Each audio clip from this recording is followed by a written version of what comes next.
important. We need to do these.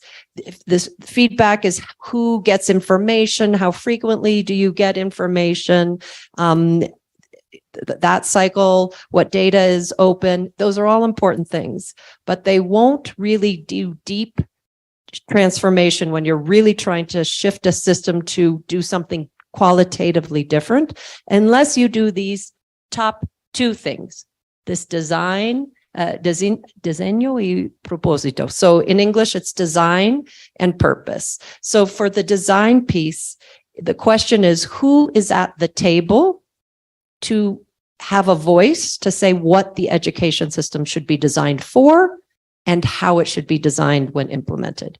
And if you shift the power of who is at the tables, and one way to shift that is to do a little bit what I've heard just now from the secretary, is bring families' voices to the table, bring youth's voices to the table, bring community voices, bring teacher voices if they are not already at the table, to really in a ongoing way. So shift how systems are designed, not just do a consultation and go back to how you're doing your normal business, but say the way we will design and make decisions about our education policy will systematically, always as a matter of ongoing work, have families and communities, young people, teachers, etc., voices at the table. That is one way to really make sure you have a sustained transformation.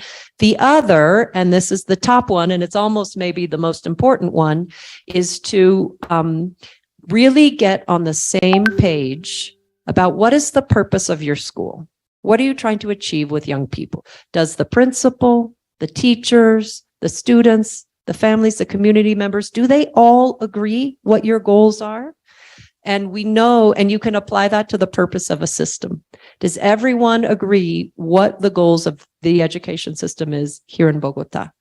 It's a question. We actually are going to talk about this because we have data on this. Sneak peek. We'll see if they all agree or not. And the reason that it's in a diagonal going up is to say that when you start down here in parameters and feedback, it's very hard to get up here. You kind of get stuck down here. But if you start up here and really get on the same page on the purpose of your system, and people are all in alignment, it's much easier then to figure out who should be at the table and for design and what the feedback loop should be and what should be measured and what the parameters. And so that's why it's leverage points. It's really talking about where you should begin your transformation process. And so for us, all the evidence, and there's lots of evidence, we looked at about 3-4 decades of evidence about reform processes and education systems in the US, in Europe, in other countries around the world, in Latin America, etc. And one of the main reasons that reforms get stuck and they don't sustain and last is that there was not a shared vision and shared values and shared understanding of everyone in the system, principals, teachers, families, students, and the leadership of what, if this is a good idea, if it advances the purpose we care about. People were on the same page and then it just didn't, systems reform processes got stuck. So I'm spending a lot of time on this because I wanted to share with you why we at Brookings started thinking about family-school collaboration. Because there are mechanisms, of course, for teachers' voices, and we were really interested in family and student voices, and we started most with family voices because they seem to be the most missing in almost every country in the world. I'm really excited about what I'm seeing in Colombia. I think you guys are actually far advanced compared to other places. So that is the reason why we started doing work on what I'm going to talk you through now, the playbook. And I need a magic. I have yo necesito un toca mágica. Okay. I am going to talk you through the main findings of research we've been doing for 3 years on family school collaboration to transform and improve education systems. And we have copies online. There's a few copies out there. And I am going to give you sort of the main highlights of what's in the playbook. Then you don't have to read the whole thing after you listen to me. Okay, so very quickly, this playbook was developed not by me alone in an office in Washington, D.C., or by my large team in Washington, D.C. We have a global team across 25 countries, our team, but this was really developed by our partners in the Family Engagement and Education Network, of which Red Papas is one member. There are 50 project collaborators and partners in our Family Engagement and Education Network spread across 12 countries. You see them here. Most of the partners are government education jurisdiction leaders and their teams, and then civil society partners in their jurisdiction. It could be a university, a nonprofit, etc. We also have some private school networks who are partners.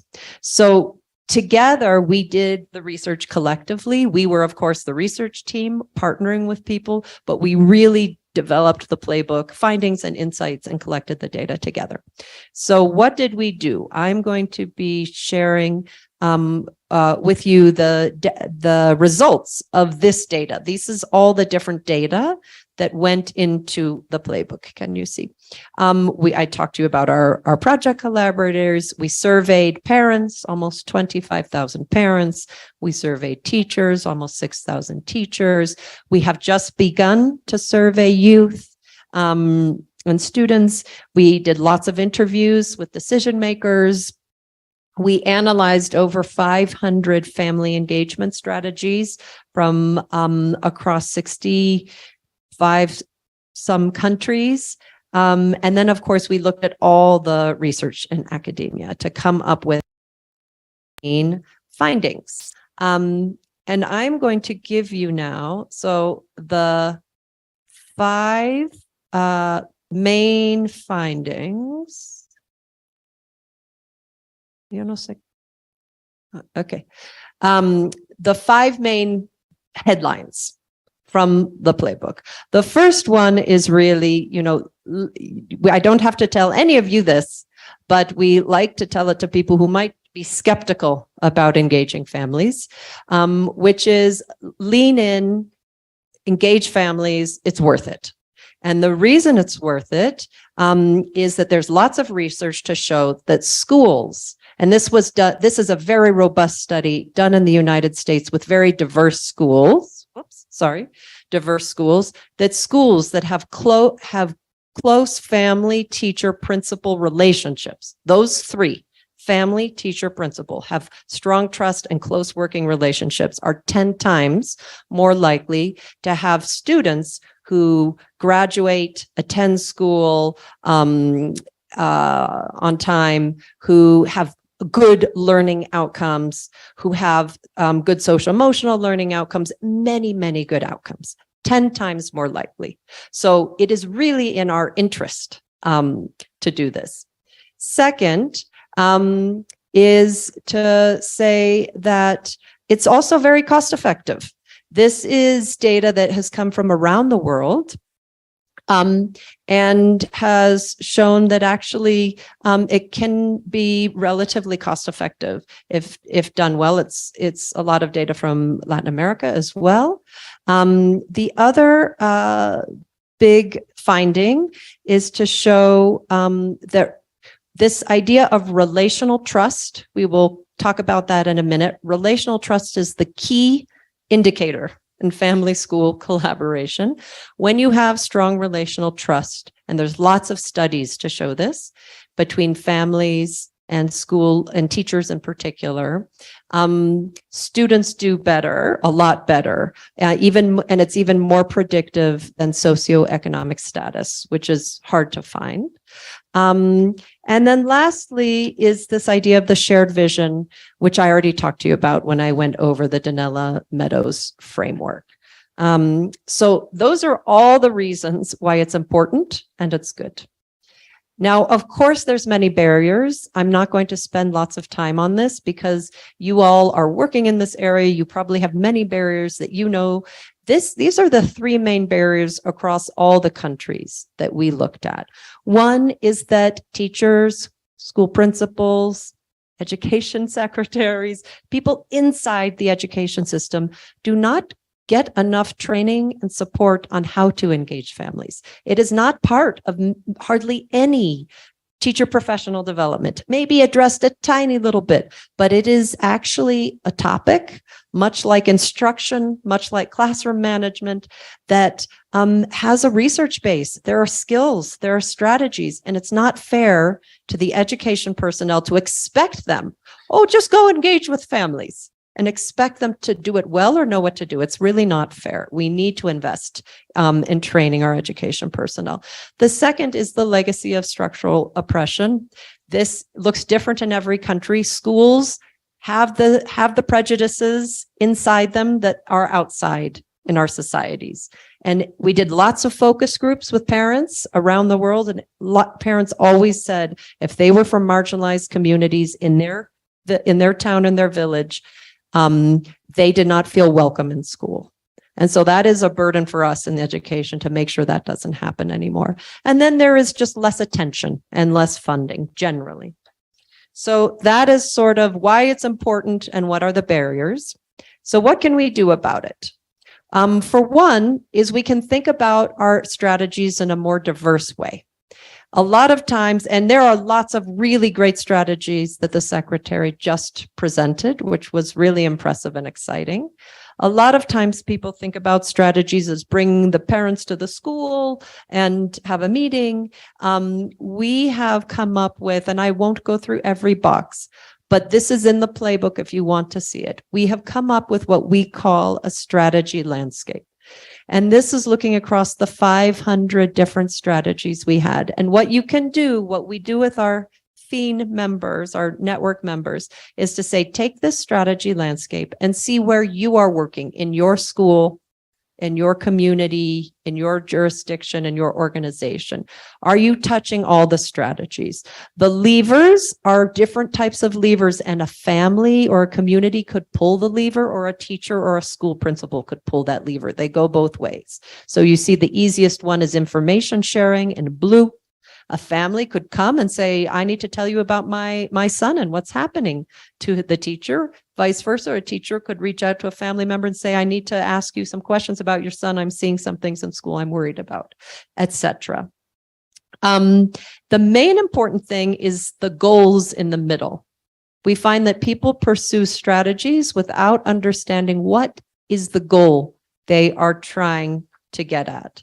And we have 4 goals. You see them on the side. We found that of all the family engagement strategies we looked at around the world, there were largely just 4 main goals that people were trying to achieve through engaging families. One is improving attendance and completion. The second goal is improving learning outcomes. And these are not to transform the system, but to improve the system. The third goal is to shift the purpose of education for students. So what skills, what competencies do they need to learn? Is it relevant for their, future life in this changing world? And the last is to shift the role of the school and the whole community. We found this a lot. We did our research during COVID, a lot of this. So a lot of people were talking about schools as hubs for children's development for the whole community, including supporting family and parents in their development.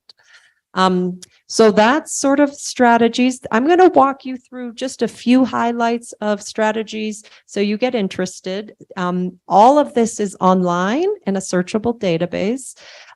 Fast Talk is an app that you can use that is in many different languages, where teachers can communicate to families in their native language and tell them what's going on regular basis. It's very easy for teachers and helps when there's multilingual classrooms. This next strategy is poverty empathy simulations. I'm not going to talk about this that much because we're going to have a panel with one of our Family Engagement Network members, Michael Serban, who will talk about it in a minute. So ask him about it. If he doesn't talk about it, it is very cool. This next one is from British Columbia, and it is an example of starting at purpose and moving backwards.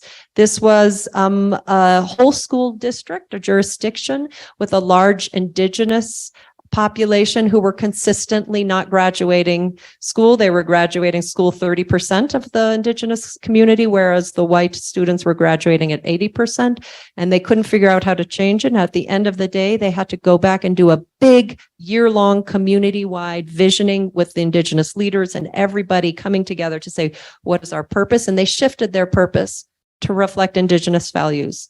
Indigenous families said, we want our kids to succeed academically, but we don't want them to forget who we are and their culture. And after they did that, it took a few years, but the Indigenous kids were graduating at 90%. And also the white kids were graduating at 90%. It was better for everybody. So that's an example of sort of deep family engagement. On the interest of time, I'm going to skip some of these other ones. And I am going to just say that you can find these all online.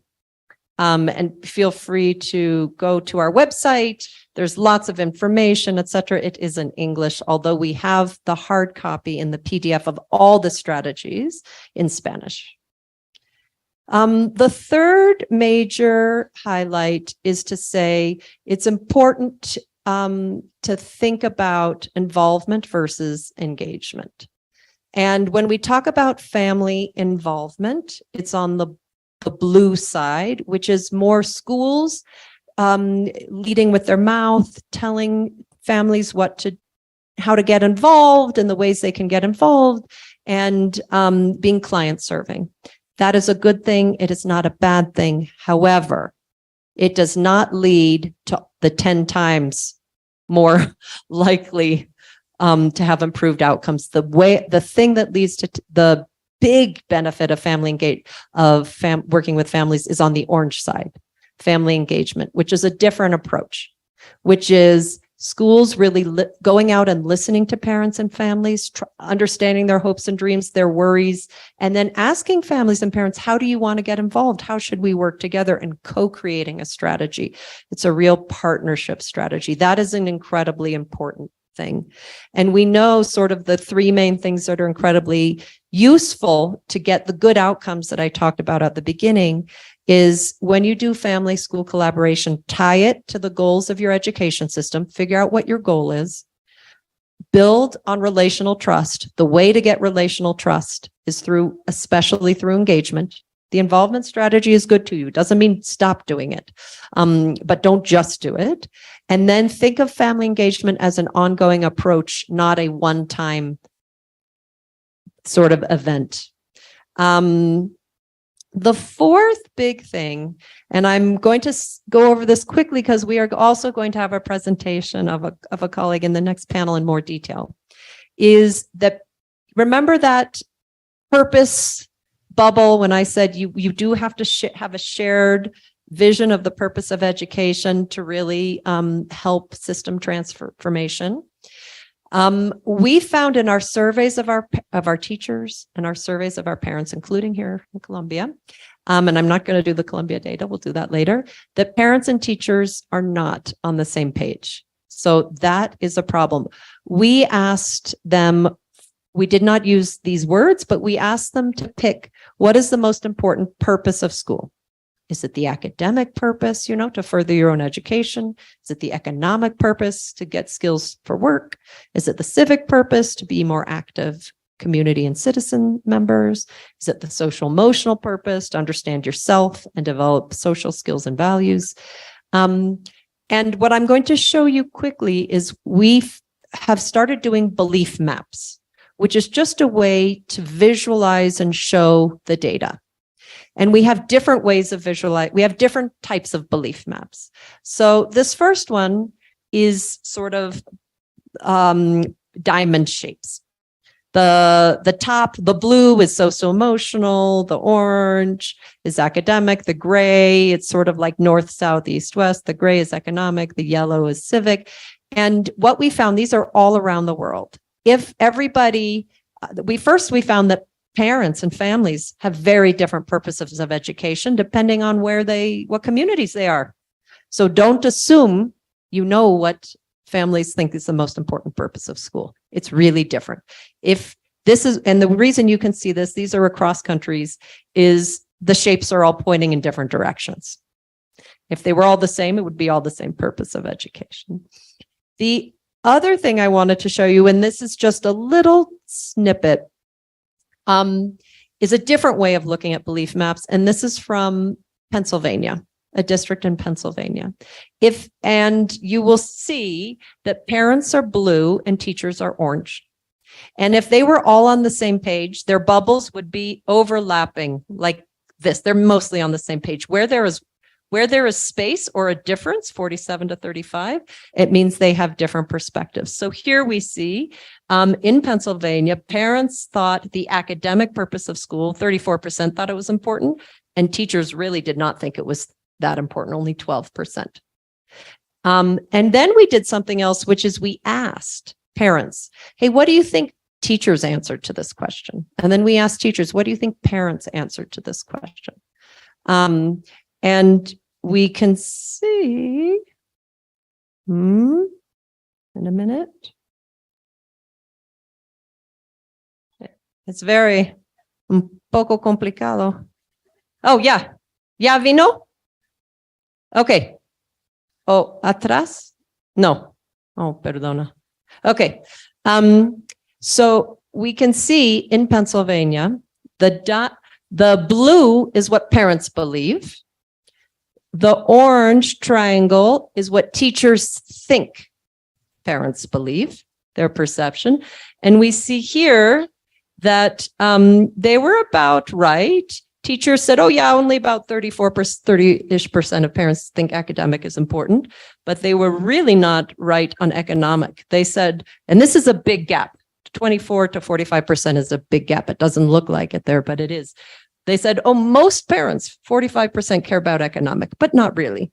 So this is just to show that they're not on the same page. And you will see that data. This is an even bigger gap when it's orange is what teachers actually believe, and the blue is what parents think teachers believe. We see this gap all the time. We see parents saying teachers think the most important purpose of school is academic. In many, many places we see this. And teachers saying, no, I don't think it's academic. I think it's social emotional. I think it's social emotional.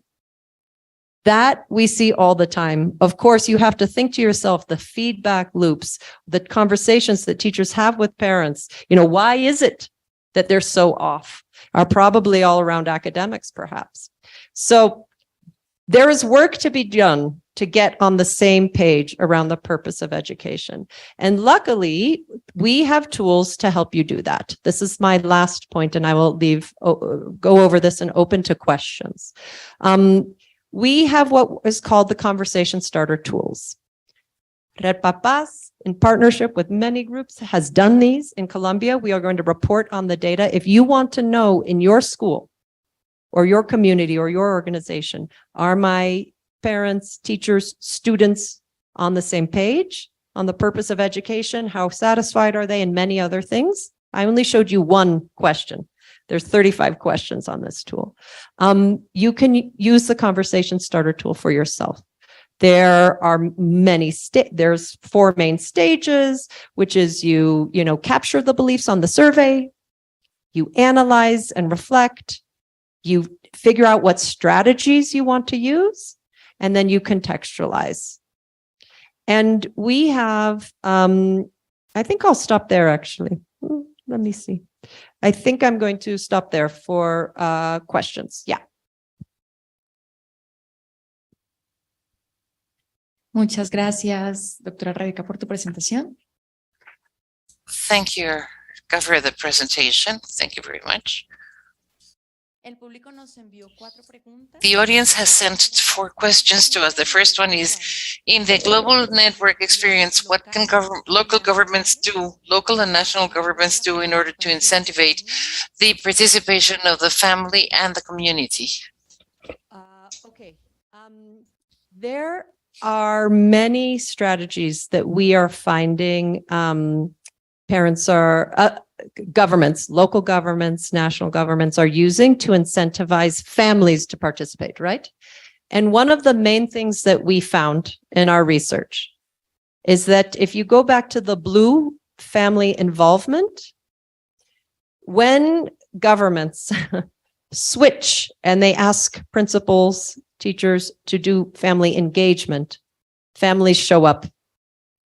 One of our network members, I'm reflecting on Michael because he will be here with our panel in a minute. He talked about trying to bring parents to the schools, and his district has the largest numbers of refugee children in California. Very large, very diverse. And he couldn't get parents to come, and they were giving away pizzas. Please come to the school. Please come to back to school night. We want to tell you about what's happening with your kids. Parents wouldn't come. And then they switched it, where they just started one year, and the few parents that came, they sat in a circle and said, tell me about your hopes and dreams for your kid. Ever since that one change, parents are coming. They don't need to give away any pizzas. So we found that everywhere. That shift is really key. Muchas gracias. La segunda pregunta es, ¿qué tan grandes son las brechas en educación? The second question is, how big are the gaps in education in the global northern countries and the southern global countries? Challenges? The gaps, how big are the gaps? How big are the gaps? ¿Cómo es la pregunta, Carolina? How big are the gaps between those 2 countries, in the north part and the south part? The northern countries and the southern countries. High income and low income. Oh, okay. Okay, gracias. Okay. Buena pregunta. I have done a lot of research on something called the 100-year gap.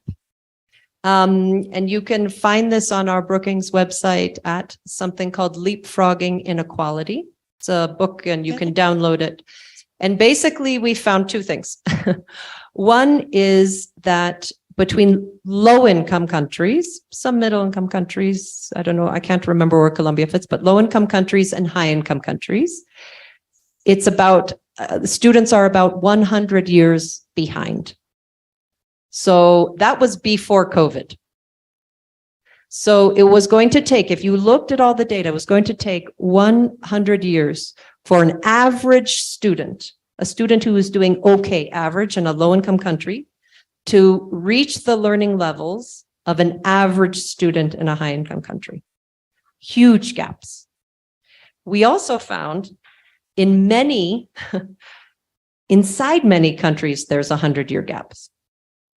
So in my country, the United States, it's going to take, before COVID, it's bigger now, 126 years for the poorest kids to catch up to school readiness indicators to the richest kids. That's in my country.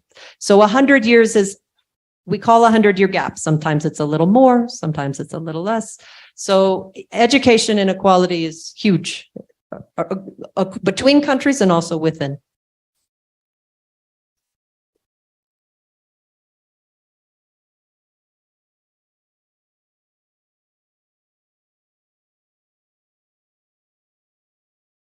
Y la última pregunta es, And the last question is, how can we participate in building this family school engagement if I don't have a relationship with an educational school right now, or an educational institution? That is a very good question. I would say that parents, families, community members, youth have a lot more power than they know. And Red Papas is evidence of that. And if you don't have a relationship with the school now, it might mean that you are not a parent, you don't have a child in a school, but there's ample ways to volunteer. It depends on your community, your context. I would say find an organization or go to the school and say, I want to help. Schools are so busy, so strapped. Teachers do not have enough time. Principals have so many things they have to do. They want help. They need help. You might not have a welcome. What we have to work on is people saying, yes, I want your help. So I would say be careful and be understanding about how busy schools are. But I also think that probably Red Papas, joining Red Papas, that's one way, right? Can easily bring you into the network. Thank you. One more? No, no señora. Muchísimas gracias, doctora Rebecca. Thank you very much, Dr. Rebecca, and for all of you for the questions. Before we continue, we have an announcement to do. The person whose car is certain license plates, they need him at the parking lot. Thank you very much.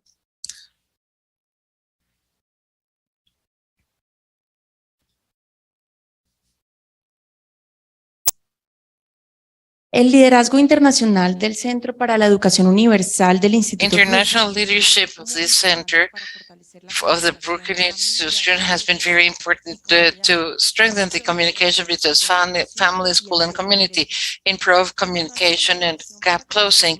The manual to improve educational systems that Dr. Rica was showing us a few minutes ago can be downloaded at the microsite of the event, scanning the code and entering to the link that you can see on the screen right now.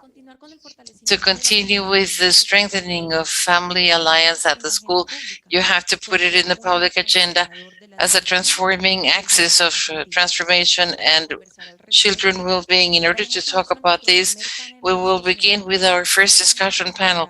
This panel will be moderated by Gloria Inés Rodriguez, who is a doctor and a magister in psychology, and she works in projects related with social emotional development, peace building, and school violence prevention. And she's a teacher of the Education Masters and School Health from the Pontificia Universidad Javeriana. She is a co-author of the guide Alliance Family School of the Secretary of Education in Bogota. In this conversation, we will have Liliana Maria Sanchez, Rebecca Winthrop, and Diana Ordóñez, and virtually Michael Serban. So we invite you to come up to podium. Lina Maria Sanchez is licensed in special education and a specialist in neuropsychopedagogy of the University of Manizales and a magister in education.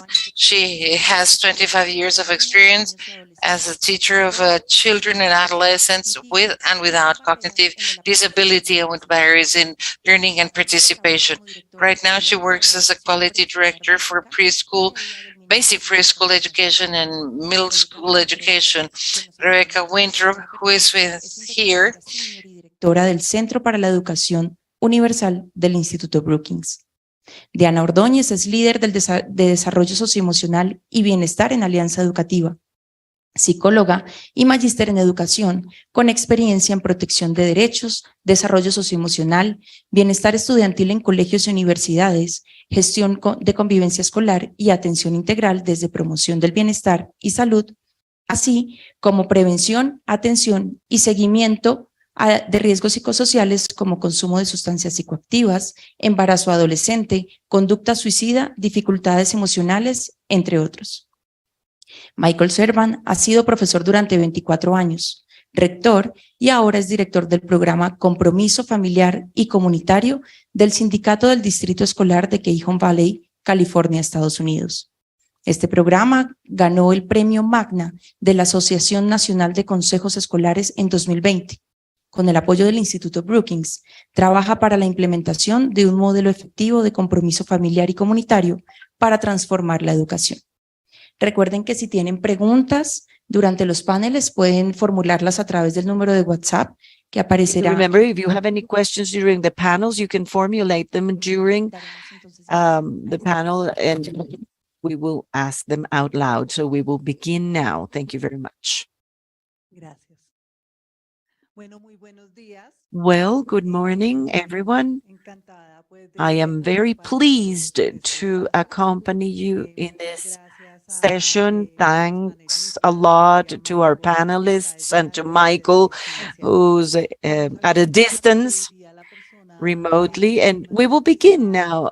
Oh, mirando lo del tiempo. who is looking at the time now? Listo. Mateo. Okay. Creo que podemos So dar I 4 think minutos we para can las give 4 respuestas. minutes for answers, for each Entonces, answer, así and nos estarán avisando cuando ya se estén you cumpliendo will esos let 4 us know minutos. when the 4 En minutes algunas partes del are panel over. tenemos And during some parts of the preguntas panel para cada session, una we de will ustedes. have 1 or 2 questions for each one of you, Una a la vez. ¿Listo? one at a time. Bueno, perfecto. Okay, Y pues te pido great. avisarnos como unos So minutos please antes let para us que know a estemos few en minutes orden de before tiempo. we 15 get to the minutos, time 20 limit. minutos para dar Maybe espacio a 15 or 10 preguntas. minutes before ending in Bueno, order to perfecto. give Entonces, space for primero que questions. todo, So, creemos que para consolidar esa alianza familia colegio, consolidate pues these son muy facts. importantes los tomadores de decisiones. And Y so, en ese orden de ideas, pues esos so tomadores de to decisiones this son in this quienes state of definen affairs, these sobre decision proyectos, la makers política exert pública, on lo guidelines, que nos public va a ayudar policies, which is what pues is a going to lograr help us como have nacional local and la regional consolidar esa strategies. alianza. Pues para esto necesitamos conocer cuál es la importancia que tiene la alianza Become familia. familiar or Por eso aware of the Rebeca, importance of ¿cuál es la these. importancia que tiene la alianza familia colegio Rebecca, what is the importance of para aumentar la calidad educativa? Sí, que se ha encontrado improve pues, educational que ustedes quality, which han hecho. is what you have Entonces, found in your work. So the question, the specific question is, from the perspective of the global network of family participation in education, how does the commitment of the family of the school can transform education and education? That's the question. Or How, repite, por favor. maybe Rebecca is not using the headphones. Oh. Oh, do you want me to ask her to repeat and I'll repeat the translation? Okay. Ask her to repeat. Okay. Could you repeat puede repetir? Sí. Como el compromiso de la How does the commitment of the family and the school can transform education and educational systems? Yes, well, we just talked about that. I think the main thing is to see sort of like the secretary talked about at the morning, to see families and schools really as partners. And one of the things that we know, again, from our research, and this builds a little bit off the question, the last question in the last presentation about how do you involve families. We have found that if you stop thinking about bringing the families to the school and start thinking about bringing the school to the families, and finding many different ways to reach them, that becomes a much better, easier way to develop a good working relationship, especially for communities that have families that do not have high incomes, that have to work quite a lot, that might have transportation issues to be able to come to the school, finding ways to, through either virtual, through technology, or through visits, or through some reorientation of school programming, bringing the school to the families. That seems to make a big difference for really building that partnership and that relational trust. Perfecto, Rebeca, muchas gracias. Pues creo que nos das ahí como... Thank you, Rebecca. I think that you give us a good input as to the next question. 2 years ago, the Ministry of National Education published the technical guidelines for family and school engagement for integral development of boys, girls, and teenagers. We can consider that these guidelines are public policy type of guidelines, and which throughout this we had the participation of local and national actors. It was a joint effort, collective effort. So we would like to know, Liliana, according to to this process of construction, we have two questions. For the Ministry of Education, what is the objective or the purpose of the Family and School Alliance? Well, special greetings to everyone. On behalf of our Minister Alejandro Gaviria and our Vice Minister Bayona, we are now or currently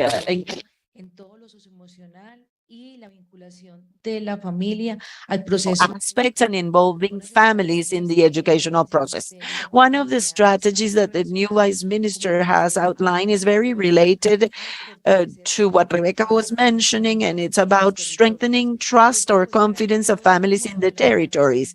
We've all talked a long time about diagnosis and the way we need to get involved and how we need to work jointly. But we believe that the finest strategies have not been implemented. So in this new project, I think we will achieve it through a strategy we call voluntarios, volunteers, which is about going to schools and thinking about students of the last, the senior students that want to go to psychology or study social work can also accompany teachers and institutions so that families can also get involved in these family schools and can be, can speak and participate actively in the educational process of their children. For us, it's sad to think that there are many parents who still cannot read or write or who are located in very remote areas and who have not had the opportunity to have direct relations with the school. So we think through this new strategy, we'll be able to listen to the voices of many more and strengthen this alliance, which is not only about listening to those who have worked with us for many years, but also listen to carefully to the real needs of those families. And it's not only needs in the process of parenting and bringing them up, but also the pedagogical aspect and the social and emotional aspects, discipline, self-work, autonomous work, education of parents also through the process. So these are very big goals, and we hope a very good team continues to strengthen this exercise, allied and together with the papas. All this process will be very visible, and we hope this strategy can be implemented in territories. It has a much more territorial focus or approach. It's not only academic by teachers, but also involving fathers, mothers, and caretakers with these families that we have and that we cannot forget. Thank you, Liliana. I think it's important to know that the Ministry of National Education has this in its radar as part of its objectives, and precisely taking into account what Rebecca was saying in her prior presentation. It's like if there are two big goals in this construction of the alliance. One of them is to align the beliefs that families and schools have so that they can have a dialogue and establish common goals as far as the beliefs in education. And the other big or major aspect is building trust. So this question is also for you, Liliana. Possibly from the Ministry of Education, are you giving priority to any of these two goals about aligning beliefs or building trust? Or are you looking for a balance between both, or are you along the path of identifying where it begins? I think that the fundamental path is to establish trust and build trust. I don't know if each one of us has asked ourselves how to establish or to build trust with the other person. If I am heard, if I am recognized, if I am identified, I think this will be the main element to build trust and be able to create this balance that we all need. So in the end, I reiterate this, that will be one of the tasks of the Ministry of Education, that we will be orienting teachers throughout the territories and also the counselors that we have as teachers. And I think you've heard the minister before saying that the responsibility of the counseling teachers is not only for them. I mean, it's not only their responsibility, otherwise we would need many of them in educational institutions to reach each one of the boys, girls, and families. No, here the strategies have to be different, alliances have to be different, and that will build trust. One task that we've been carrying out at the ministry to establish this trust was the arrival of tutors of Todos Aprender. I mean, this arrival was almost voluntary. A teacher would tell the other teacher, come to my classroom. They priorly had all the doors closed and they didn't want anyone to participate. And so we started doing this slowly, how everyone could learn from each other. We first talked about volunteers, and then we will involve parents as leaders involved in the processes so that we can jointly build this trust and reach this balance that our country needs so much, mainly in the remote areas, in the most remote areas. I mean, Bogota is privileged because it has all the possibilities as far as academy, but there are don't have these conditions, and the territorial focus and establish this trust and to have the ministry reach these remote areas will also build trust. And we will carry out a very documented and disciplined work. We need to document because many times we just were left with a subjective idea, and sometimes you need to have the accurate information. We need to be working carefully with, the academy and research to be able to show powerful results for our teenagers, boys and girls, and families as a central axis of this educational process. So important what you have said, Liliana. It would seem to be very easy, right, to build trust. But if we think about the relations, that relations between families and schools have sometimes been kind of divided or opposed. So that's a great big step. Okay, so now the question is for Michael. So according to the Cajon Valley experience, how can you work with all the families when there is so much diversity? How is this possible? Hello and welcome. Thank you for having me. I think it all starts with the common message, which is relational trust and building authentic relationships. And I think that belief has to come from everybody in the school district, our superintendent, all the way down to teaching staff and office staff and everybody in between. A belief that families are important and that our communication with them is paramount. I think what we've adopted is research-based family community engagement strategies, specifically from Dr. Mapp out of Harvard University, really specific strategies, not just choosing strategies that we think might work, but strategies that we know are based in research.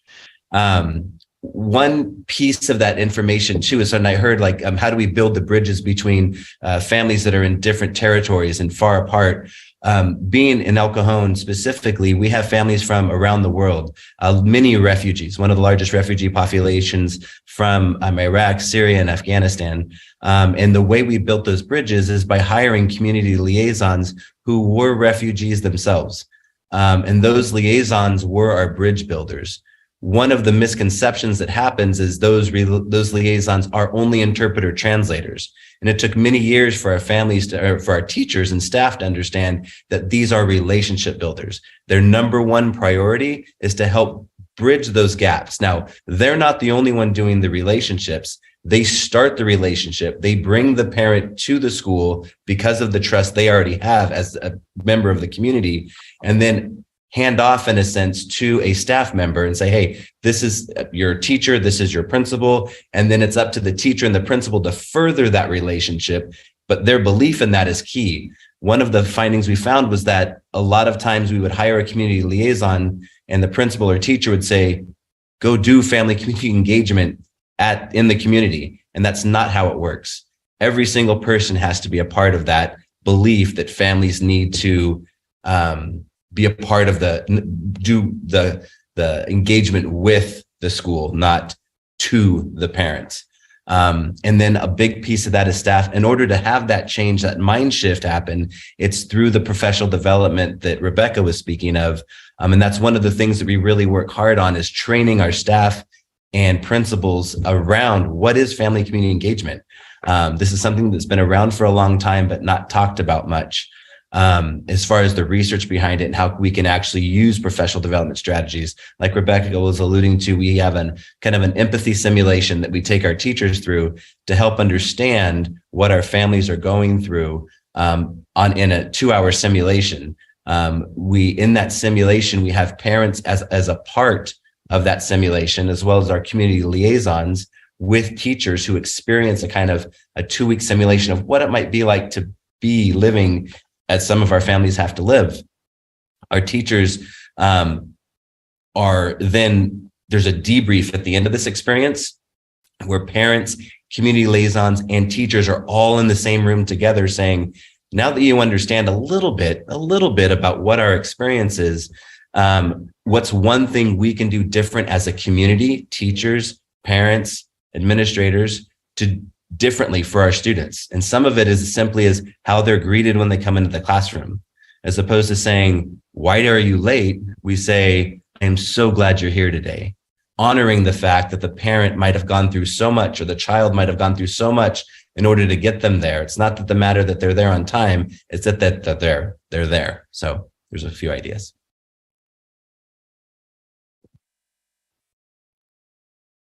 Muchas gracias, Michael. Pues Thank you creo very que much, Michael. son estrategias I think que these are all podrían strategies that we could analyze, funcionarían see how they could work in our contexts. So Michael talks about these need of being present in the community and identifying links or liaisons and make this mental shift. Well, here in Colombia, what happens a lot is that we see families in deficit, as usual, deficit insofar as what they're lacking, what they're not doing right, or maybe part of that mental change implies also understanding the knowledge, their knowledge, the knowledge of the families. Well, Michael, we have another question precisely for you, and it has to do with a bit of what you were saying about the work, which is so broad, with so much diversity you have in the States. It is really overwhelming, I can imagine. So we would like to know what you have done to be able to take care of and handle the diverse situations of the families. We think that families go through different situations, and according to your experience, maybe you have things that you can contribute to us as to how to, handle this diversity. I would say one of the ways we look at diversity is through the personalization of those relationships. There's not in my opinion, there's not a thing you do to fix it. It's a individual relationship, and having that mindset from teachers and principals, that's an individual relationship that I need to develop with parents in order to bridge those gaps. and those challenges. For example, one of the things we were struggling with is building those relationships. One of the strategies we use that's research-based, we call it family teacher teams. It's actually called academic parent teacher teams from an organization called West Ed. And the idea is we have these events at the beginning, and you might have them in Bogota, I'm sure, and Colombia, where the parents come into the school a couple times a year to get to know the teacher. We call it back to school night. And those experiences were very teacher driven in the past, where the teacher was talking at the parents all day long, or for the half hour. It's like a half hour experience. Our goal was to switch that experience because it's not a very pleasant experience to be talked at. And so we changed that to, and Rebecca was alluding to this in the presentation prior, to first of all, how do we get our families there? And the way we got them there was through having the kids actually sing a song. It wasn't by giving them food. We taught the kids a song, everybody shows up, grandmas, grandpas, aunties, uncles, everybody comes. During the school day, then the parents leave, then the children leave, parents stay, they form a circle and ask one question. What are your hopes and dreams for your children? And the point of it is it touches everybody's heart. Usually in that moment, in that conversation, there's not a dry eye in the room because we're talking about our kids and personally, and the teacher then has a relationship with those parents based on their hopes and dreams for their children. Then we focus on one piece of academic data that the kids might be working on, a reading score, learning letter names and sounds or something. And then we teach the parent one strategy that they focus on. And then we kind of rinse and repeat. We do this experience a couple times a year, and then we continue furthering that relationship. So it's really about taking the time to form those individual relationships authentically. We have another experience we called parent-teacher home visits, where similar to maybe like the volunteer experience you were speaking of, we go into the homes and ask one question. What are your hopes and dreams for your kids? And then we say, tell me more, tell me more. And the whole point is to build the relationship and get to know the human on the other side of the table. And that's how I think we break down this gap of concerns regarding diversity in families with the support of our community liaisons to bridge the gaps. It's really taking the time to sit with and get to know the families. And that takes a lot of time and energy. But I don't think it's one big meeting or one big experience. It's individual conversations with families by everybody in the school or the school district. Muchas gracias, Michael. Thank you very much, Michael. Well, I think we're all thinking about which of these strategies we could apply to our own context. Here in Colombia, when children sing or teenagers make a presentation, yes, it's true. The entire family comes, even the dog. So yeah, that's about bridges. In the meantime, Diana, according to the experience,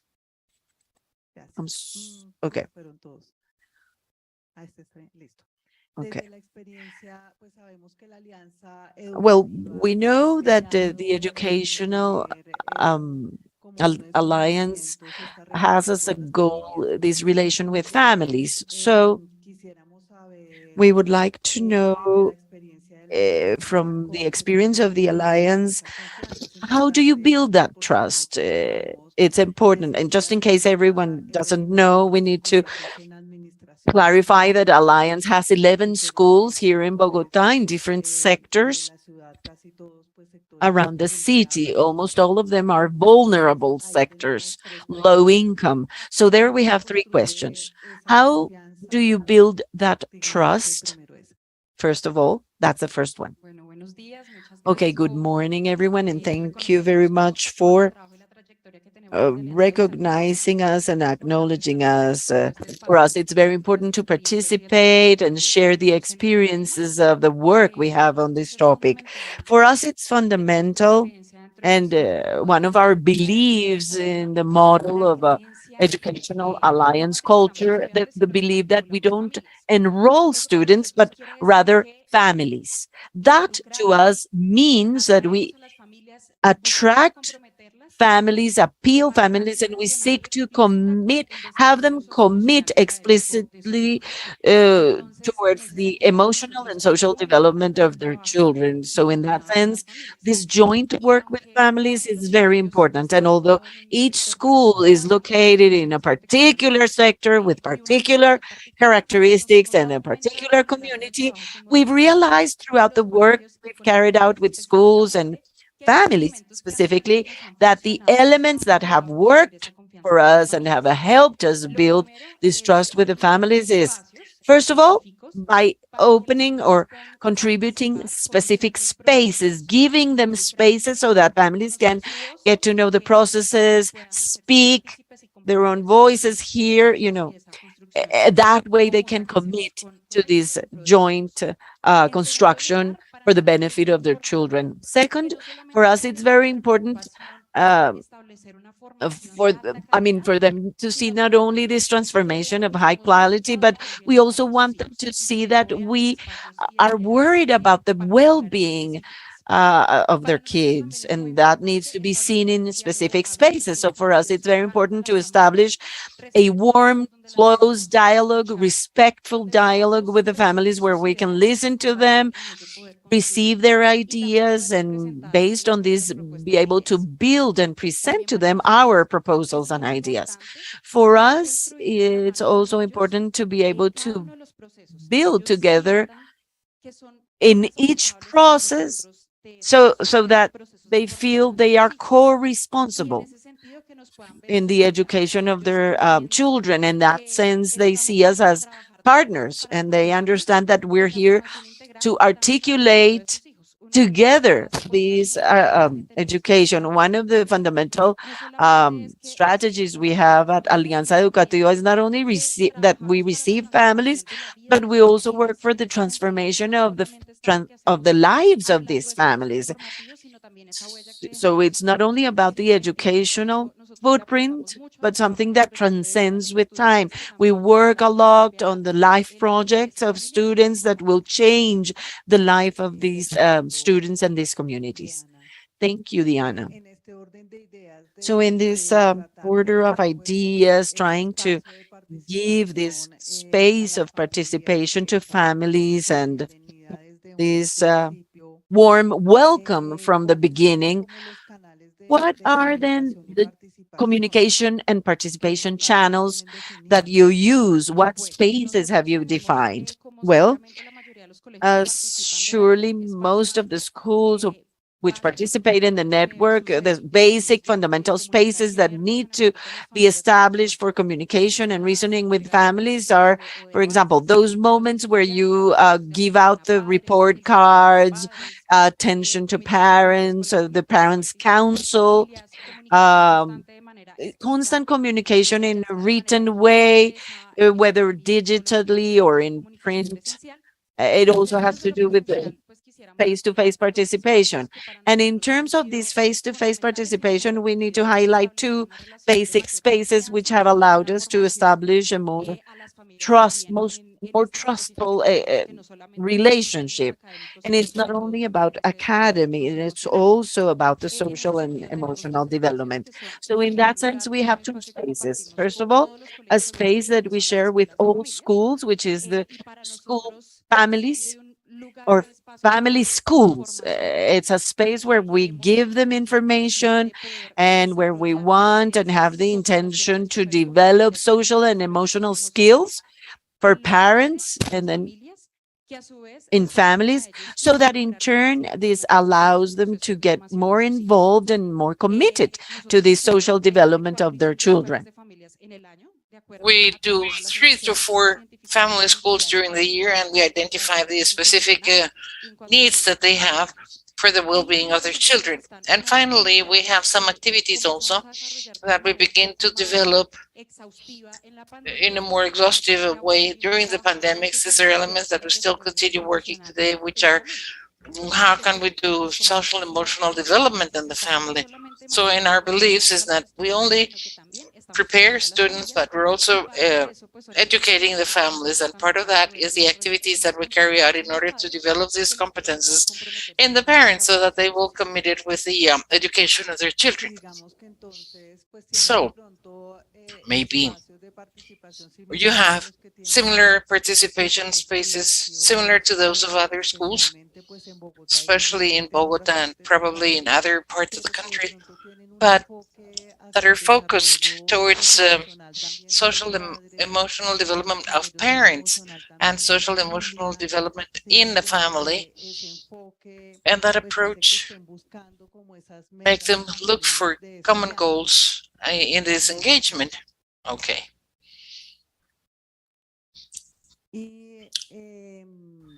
Now the third question is, who are in charge in school to build this trust, the daily trust? For us, as I was mentioning, these responsibilities are important to recognize the responsibility that we have from the schools, but also ask the families to do their part in the building of these trust building, preparing the well-being of their children. So in this regards, for us, it is very important to be able to commit ourselves and to be able to show amongst our values and in the specific actions that we carry out. And you had mentioned this before, the different participations, the people that are in charge of the relationship with the families are the teachers mainly. However, we commit ourselves for the teachers to represent those values and to look to strengthen these relationships, and also the educational community has to do it. So we have some spaces and a well-being team that is willing and gives the best they have in this relationship with the families. And the directors team also, for us, it is important that this team has their doors open to receive the families, to listen to them, to get to know their needs and solve their concerns. So for us, it is very important that we are all involved. And with this, what we want is that the families perceive, as I said, that we are an ally, that we can build these common purposes, and that they give us their trust so that they can tell us things that they agree upon, or challenges or difficulties that they may find, and that together we can build, as you were saying, from the knowledge and the experiences of the families. So let's go back now, having this panorama of what we have discussed so far. A question for Liliana from the Ministry of Education. Often, the biggest challenge is to ensure the involvement of the families that provide support to the learning processes of the students, the involvement with the support for their homework, for the meetings that they need, for example, from school, to communicate their expectations towards the education to their children. And of course, the involvement is very important and desirable. But beyond that, we would like to connect and to have the commitment of the families to build this alliance or this engagement, this constant communication and these bonds of trust to tell us what they want from our education, what are our common goals. So we would like to know if the legislation or the policies in Colombia really favor, beyond this involvement, the building of this engagement and this commitment. Yes, okay, well, in Colombia, we have lots of laws for the participation of parents in educational institutions. We have Law 115 of a school government, and fortunately, in some educational institutions, the government or the school government doesn't do the homework 100%. So this would be one of the main bets that we would have, to have a school government with the participation of former students and parents, and the decisions that these activities have or include the voices of everyone. So that would be one of the things that we will have to do. Law 16, 20, 10, 20, 98, 2025 to create family schools, and the parents associations also will have to take place in educational establishments, because the law exists, but they're sort of like on paper because they don't see the realities of the territories. I think that in this government, we're going to be working a lot about how do we read these realities. And when I read realities and make adjustments of the standards to the realities of the families, it's going to be easier to have these participation processes. Otherwise, we will continue making the same mistakes. And when we see realities, we will have to be more flexible with the school, with the participation activities carried out by the different members of an educational community, and also nearby communities or communities that are close to the community. For example, enterprises participation, allies, health, communications, everything that has been installed by standards in our country, but that are unfortunately not all the players come to these meetings. A different one comes to each meeting, and this is the situation that we have with regards to the participation strategy for the family. So there we have to strengthen the capacity of the families, and knowing this is to know how they are, what is their situation. And I think that some of the presenters, sometimes you would think about the family, not about the power of the learning that they have. Indigenous communities, Afro communities, communities of children that are with some disability, all these communities that we have in our country, we have to listen to them and to have like a live communication in this community with regards to the standards that cover all of these. But they exist, the standards exist, but we have to adapt them to the territories and make flexible the educational community in each one of the institutions. Thank you, Liliana. And recapping on what Michael was telling us about the strategies that they have implemented with regards to the links that they have, as like they have people, according to what I understood, people from the community that attract the families and that help in the understanding and knowing the families. We think that in our country, what we find is that in the schools, there's no one to lead this building of this alliance or this engagement. So there is no budget in general terms, as we would say. So we would like to know if the ministry is thinking about ways of solving the situation, and what steps can the ministry give us in order to make this more than just orientation or policies that already exist.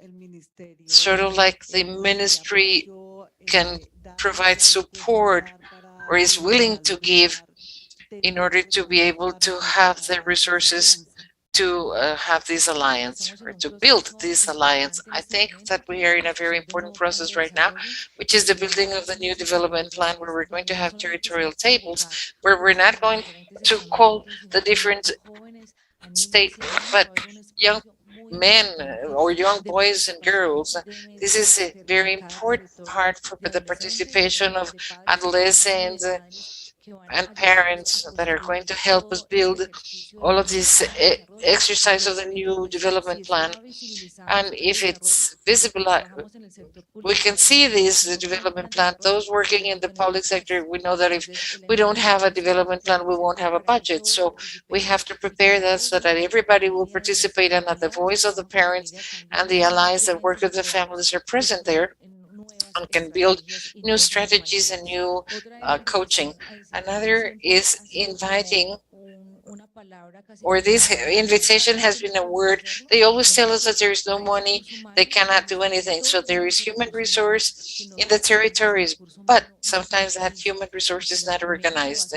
So you see, based communities are organized, the governments are going to be able to mobilize themselves to the demands of this community that is organized, and that is our bid. Right now, we have a situation in our country where we are building the national plan, but and next year we will begin development plans for new mayors and governors, and they will have this aligned in order to assure the resources, economic resources, which we are concerned with.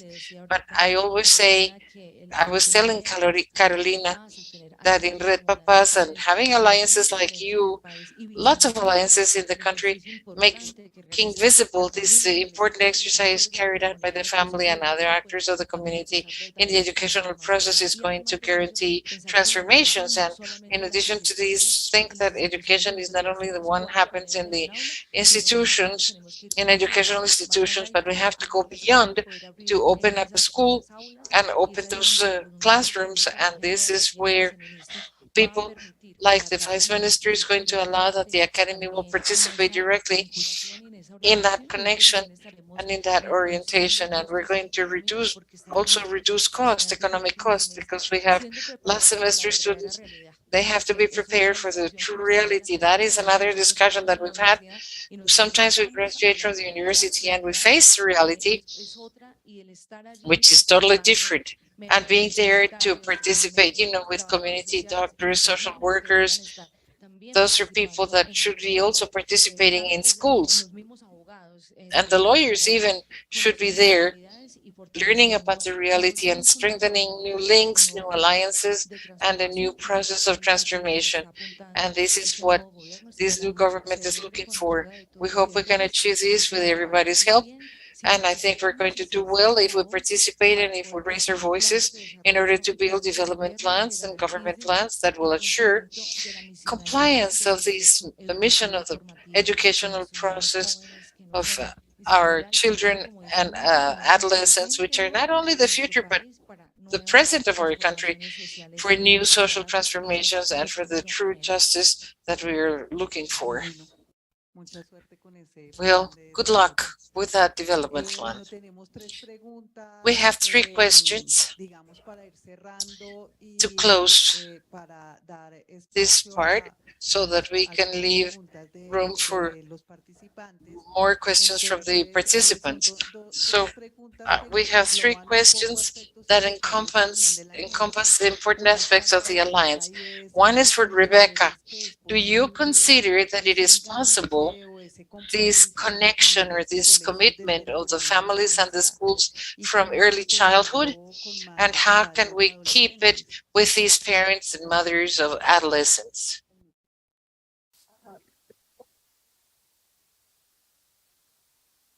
Yes, I actually think that family engagement is in some ways easier in early childhood because there's such an obvious role for the parent, and parents, mothers in particular, but fathers too, or caregivers, see that they have a role. They don't question, do I have a role?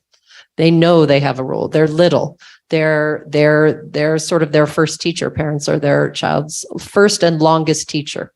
And then I think often once kids go into more sort of, the primary grades, formal school, and its literacy, its numeracy, I think one of the barriers that parents face, and we see this a lot in rural communities, perhaps with families that haven't themselves had a chance to have lots of education themselves, is almost a mental barrier that,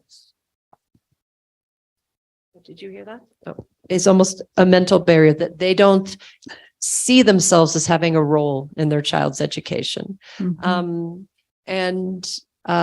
I think it's actually a trick as to how do you keep that mental space open to saying, yes, you have a role. It will be different.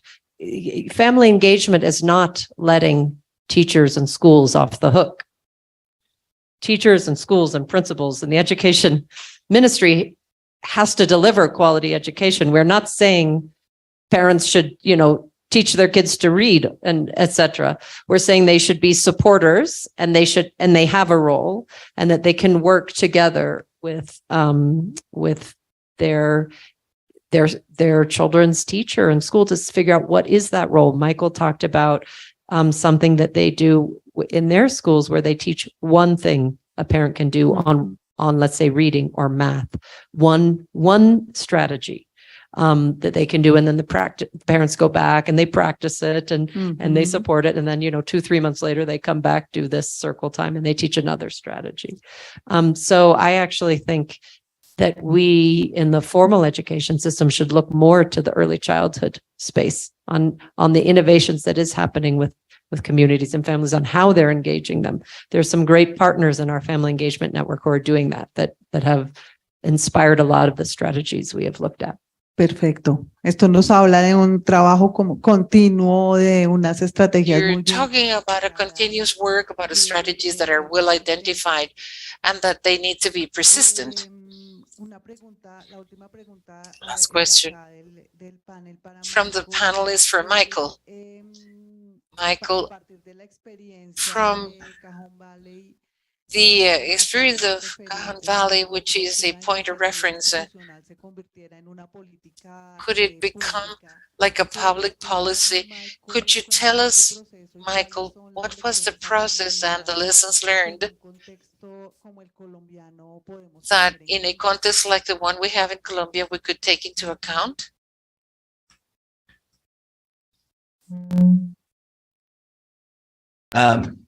So I would think it starts with, for us, again, back to the belief in everybody in the system. So I heard the concern about getting people to actually do the work. That helps, and those connections help, but it's really helping the school and the districts to believe that the work is important and that everybody's a part of that journey. And so it's just as important to have the people as it is the training to really understand the context of what family community engagement is and means and what actually needs to happen. We assume we know, but it's more than just what we think we know. There's research behind that shows there's a whole lot of understanding behind that helps change our mind shifts or helps shift our mindset.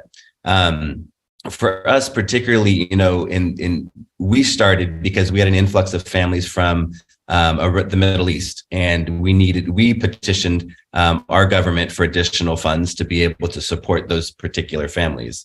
Statewide in California, while this was also happening, in addition to parents were lobbying the state to be more involved in the process.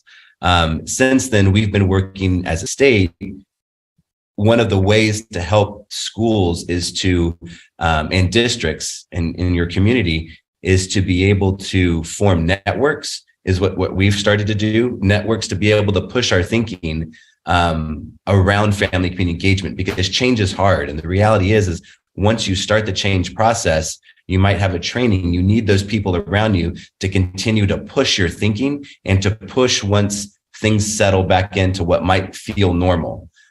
We do that constantly. We have 3 or 4 people here at the district office that I work at, where we're constantly, I might host a meeting where I forget to focus on relationships first and just get into the focus of the meeting. I'll have a staff member stop me and say, Mike, relationships are our focus.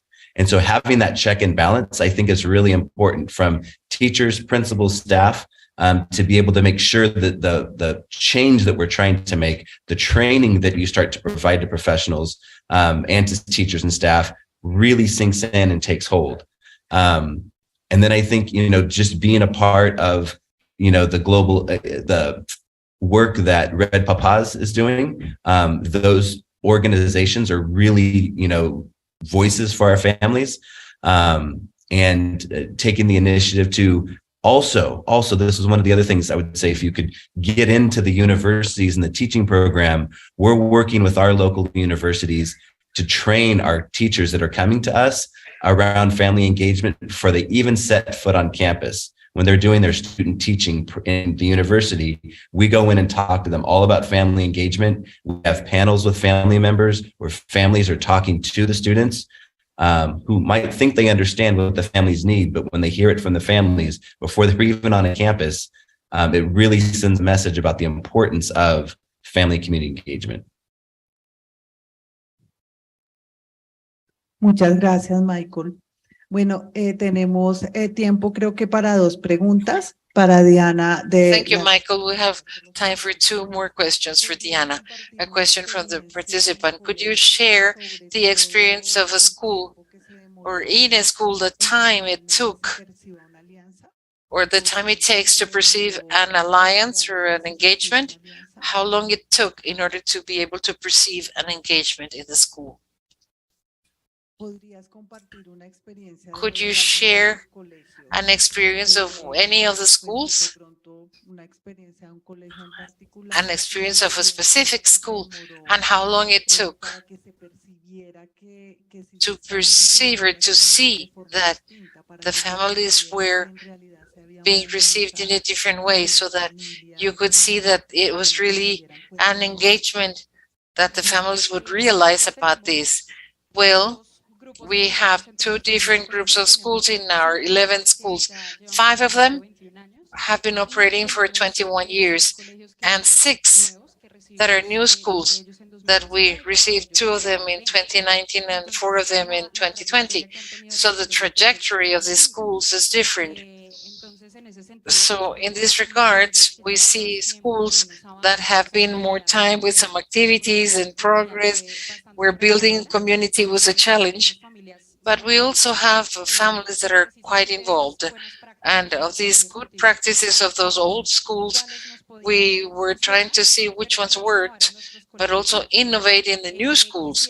So I would like to highlight some experiences that maybe you know a little bit more about that. You can see them in our stands, and you can participate in the stands of 12 of those schools that are in this space in order to be able to share a little bit more of their experiences. And I want to share with you an experience of Las Margaritas school, which is this school opened its doors when the school was delivered to make a symbolic space of handing over to the families. And some spaces were generated there, like, for example, have a coffee with the families, and also spaces from the strategies that Red Papas is giving us, how the good note Red Papas.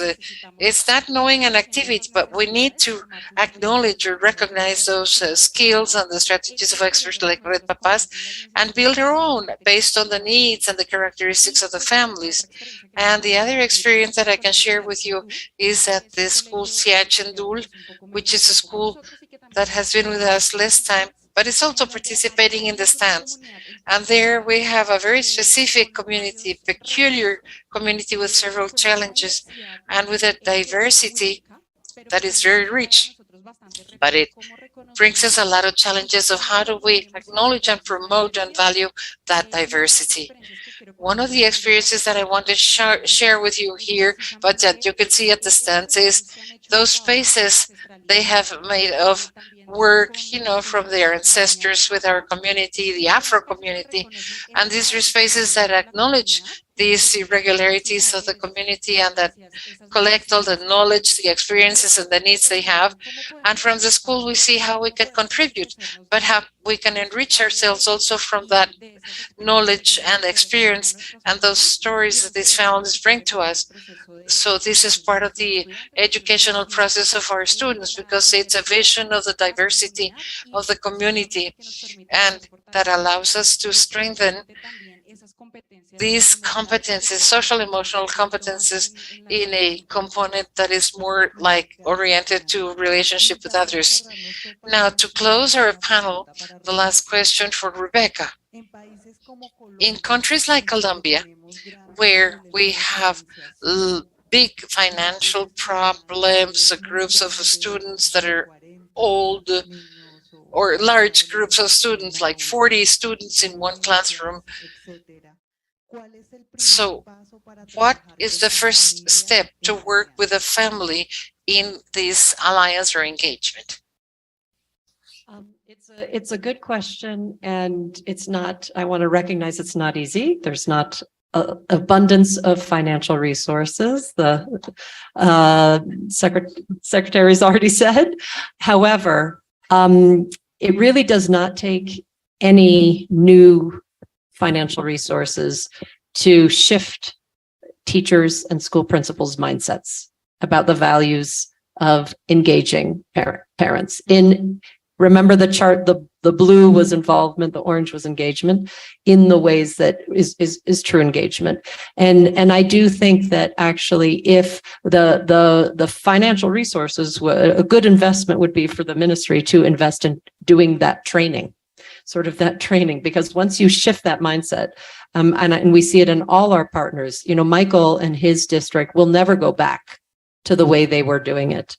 The families, even if you got a new superintendent and Michael left, it is too embedded in their culture, and the families would never allow it to go back to the old way. So I think if there's any investment to be made, it would be in training on how to shift from mindsets from involvement to engagement. And that can be training that doesn't have to be conducted by the ministry, could be funded by the ministry. But there's lots of groups here who know how to do it well. Because in fact, every school should be a family school, right? Right. Every school should be a family school. It should be just how we do our work. It should be something exceptional. So that would be my suggestion. Muchísimas gracias, Rebeca. Un muy buen cierre. Thank you very much, Rebecca. Great closure. Thank you very much, Liliana. Thank you very much, Liliana and Rebecca.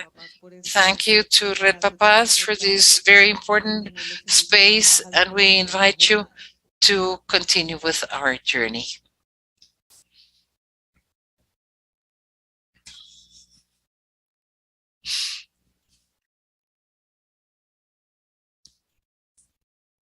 Nuevamente queremos agradecerles a nuestros expertos nacionales e internacionales por sus valiosas intervenciones. Once again, we want to thank our national and international events for their presentations. We want to invite you to visit the stands that are outside in the hallway. We have the initiatives, the strategy for family strengthening from the Secretary of Education of the District of Bogota, because together we're more, of the Confandi School, Boboga from Valle del Calco, the School Las Margaritas, Ciudad Chendu, a milestone of social transformation and family transformation in the Bologna neighborhood, and Ciudad Chendu, pedagogical of the educational institution Santa Luisa from Villa Maria Caldes, and two lideras from Red Papas. And we also invite you to see these initiatives and the material, the download material in the code that you find on the screen, or entering the link or in the core QR code that you find in the tables of each one of the initiatives. Now we have a break for the journey, and we will start again at 10:30 a.m. to continue with this program.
¿Dónde está Sharon? Sharon.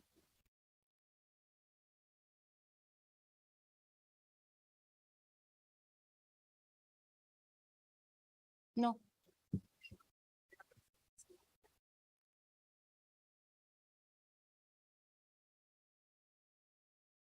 En la primera mitad de la jornada abordamos la importancia de trabajar en llave por la educación y tuvimos la oportunidad de conocer experiencias exitosas en el espacio ferial.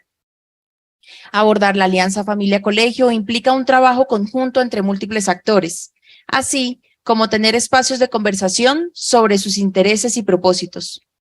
Poner en práctica la Alianza Familia Colegio en el contexto local puede tener una serie de retos.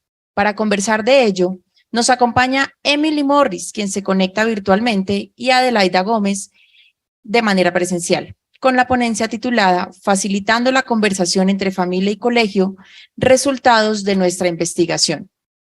Emily Morris es investigadora en el Centro para la Educación Universal del Instituto Brookings.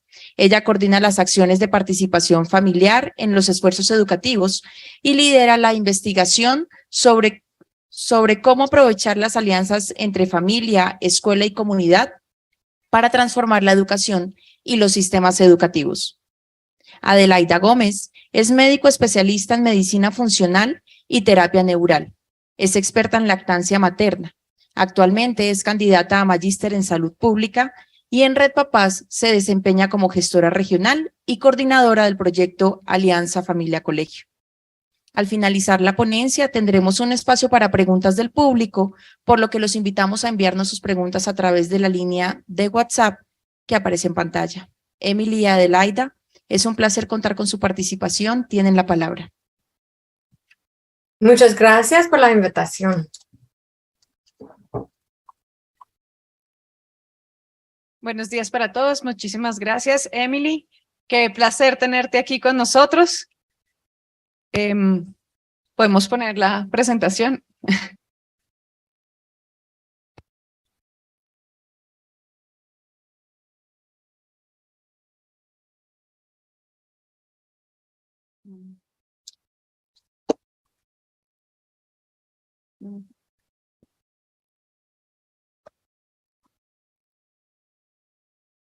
Listo, Emily, estamos listos para oírte. Gracias. Muchas gracias por la invitación, Red Papá. Y I'm going to speak today. Ya, un segundo, por favor. Okay. Listo, ahora sí. Excellent. I'm going to share today some of the research that the Red Papa team and Brookings worked together on collecting perspectives of parents and teachers across Colombia. And this process is called the conversation starter process, as Dr. Winthrop spoke about earlier. And I'll be talking about the process and the research. With our research with starting conversations with families, so if we can go to the next slide on the conversation starter process, we really have 4 key stages. The first is contextualizing and centering the research in the community, so understanding why we are doing the research and the important demographics of the parents and teachers we need to consider. For example, the literacy levels of parents, the many languages, and other demographics that are important. We then start by surveying parents and teachers and understanding their beliefs and perspectives. We then take that information and data and we analyze and we come together in conversation groups between families and parents, schools and families to really reflect on and discuss these different beliefs that we will talk about in a minute.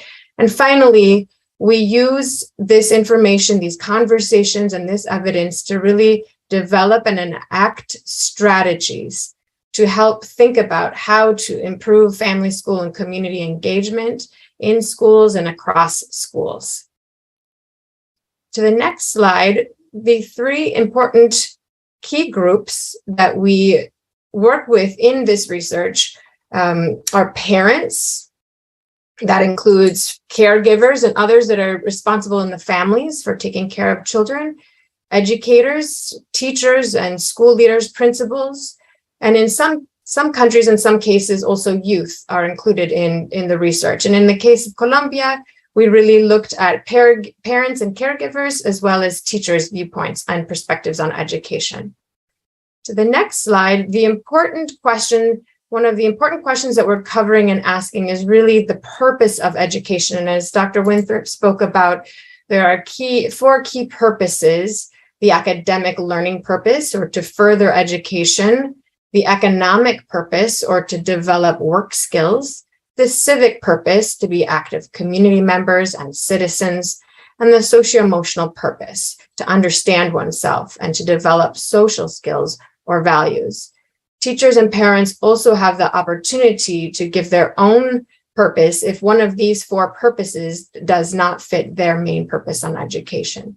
And we take this information and we look at it and compare it within parents, within teachers. And so if we go to the next slide, as Dr. Winthrop mentioned in her presentation, these beliefs can and do vary by different communities. So we can see in Botswana and Buenos Aires, Argentina, that social-emotional learning was the main purpose that parents said in their responses. And in the case of India, in two different states, Himachal Pradesh and Maharashtra, civic learning was really the main purpose of education from their perspective.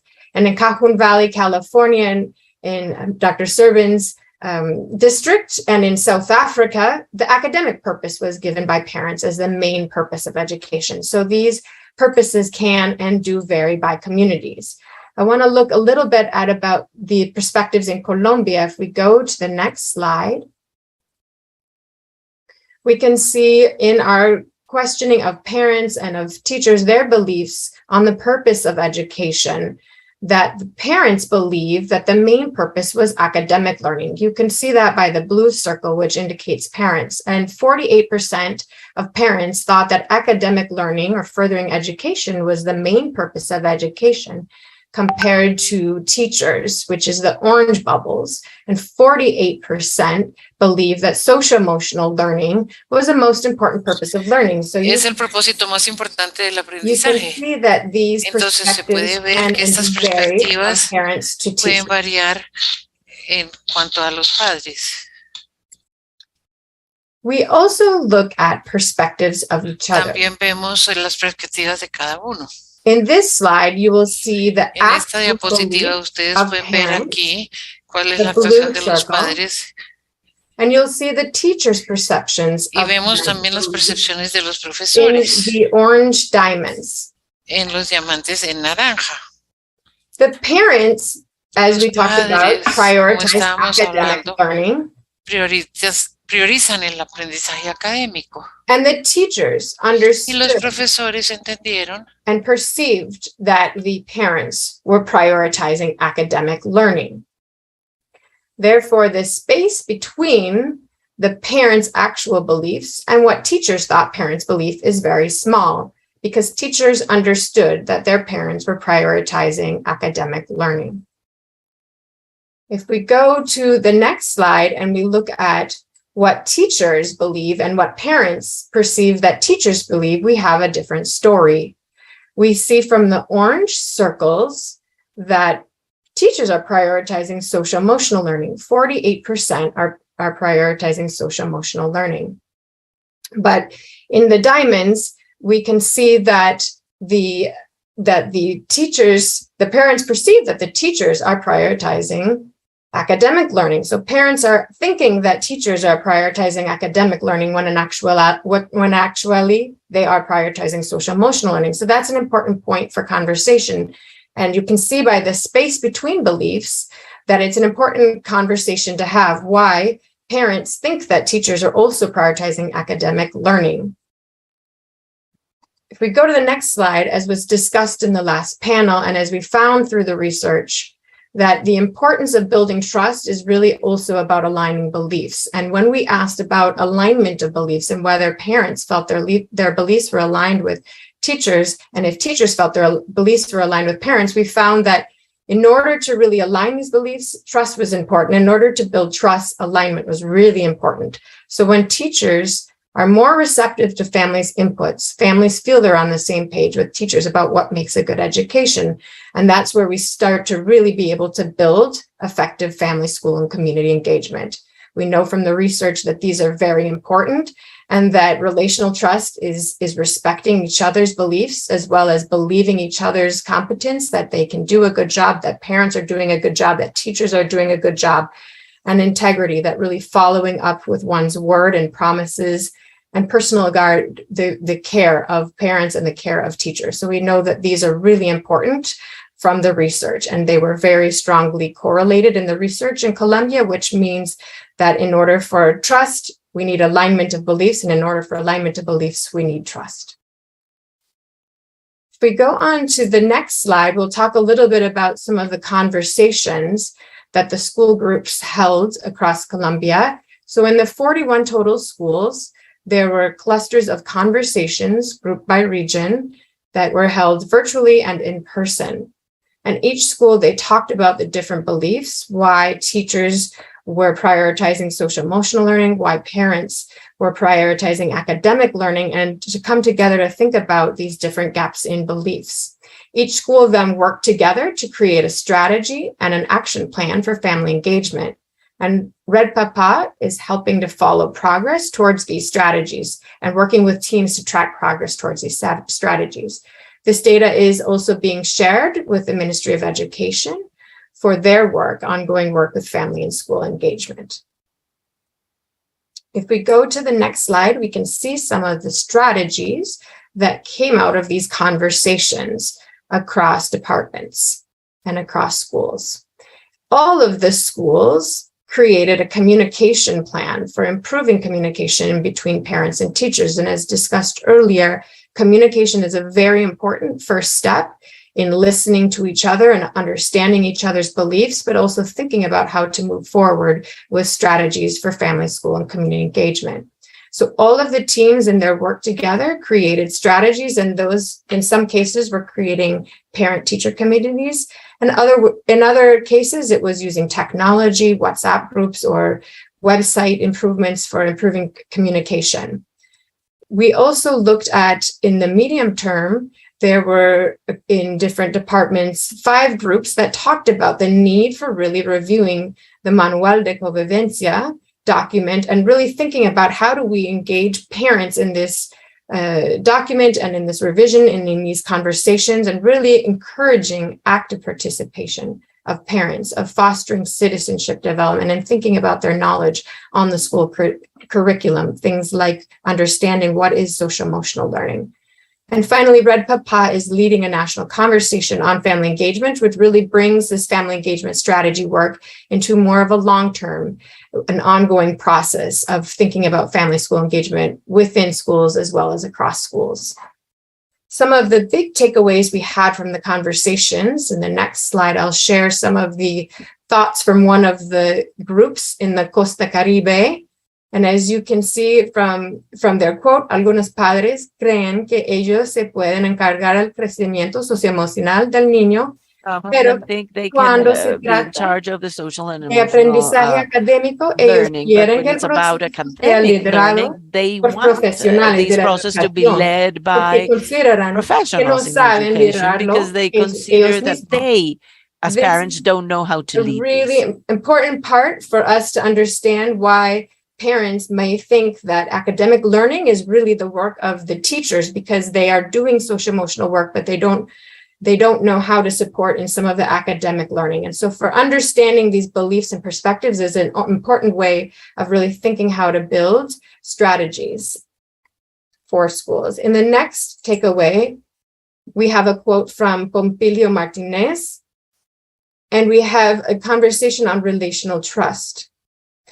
Las relaciones de confianza toman tiempo. En establecer es importante continuar fortaleciendo dicha relación para que haya confianza. This really reiterates the importance of relational trust, and that it takes time to establish and build, and that it's important to continue to strengthen these relations so there can be trust. It's really important to take the time, and as the last panel spoke about, use strategies that really do focus on relation building. Finally, this research is also important to our larger family engagement network, and there are conversations happening in other communities. If we go to the next slide, we can see some of these conversations In the case of Maharashtra, India, they've also had similar findings. And looking at how to, if we can continue to the next slide, please. Adelante. Yes, thank you. In Maharashtra, India, they're also having very similar conversations in learning circles about differences in beliefs on social emotional learning between parents and teachers. So it's an important, they have learned from the work in Colombia and vice versa. In Pennsylvania, there are design sprint processes where they're really listening to teachers and parents. They're working together to create strategies and really taking time for a full school year to develop these strategies. And in other teams as well, they're looking at how to hold these conversations. And the work from Red Papa has been very, very, very important for informing and from teams around the world to learn about the important work that's happening in the conversations in Colombia. I want to end with a final takeaway and understanding and aprendizaje from the research. We can go to the next slide.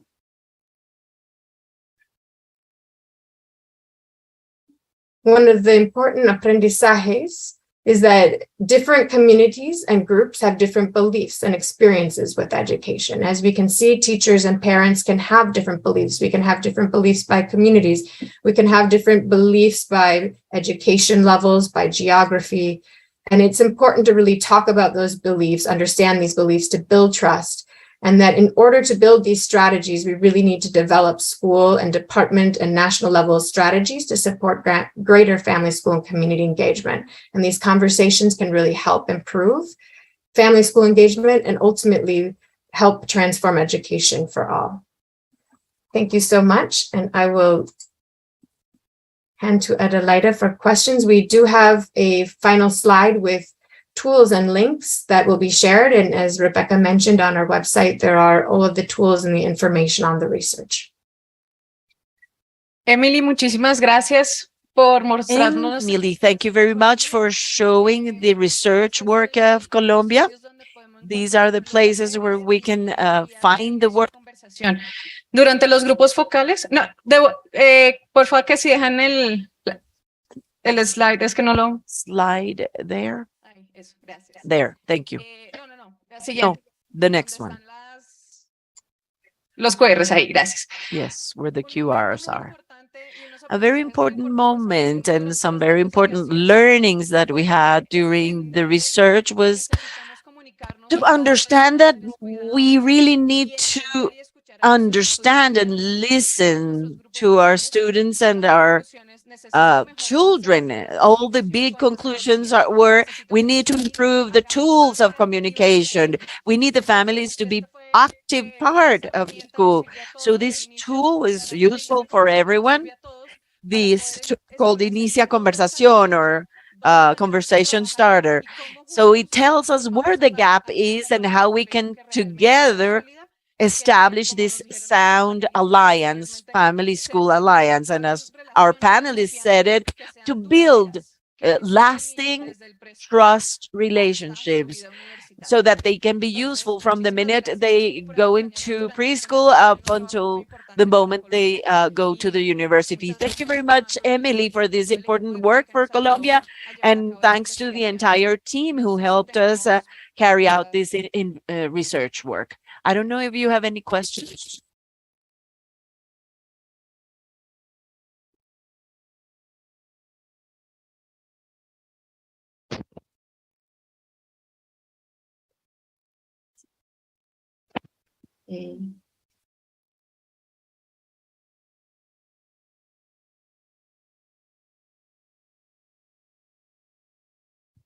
Bueno, la pregunta es, con base en los resultados de la investigación, ¿cómo The question is, based on the results of the research, how can we involve families who seem to be conflictive families? Emily, do you want to answer?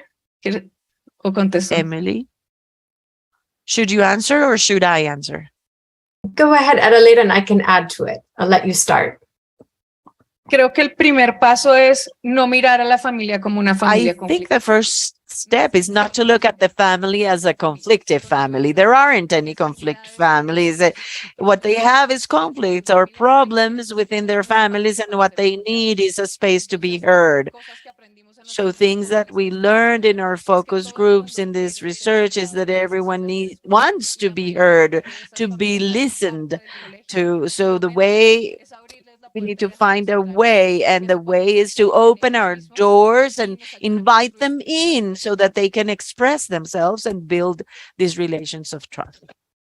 La segunda pregunta es, cuando son las instituciones educativas quienes nos buscan, quienes no buscan construir esa alianza, como padres, ¿qué estrategias podemos implementar para esa construcción?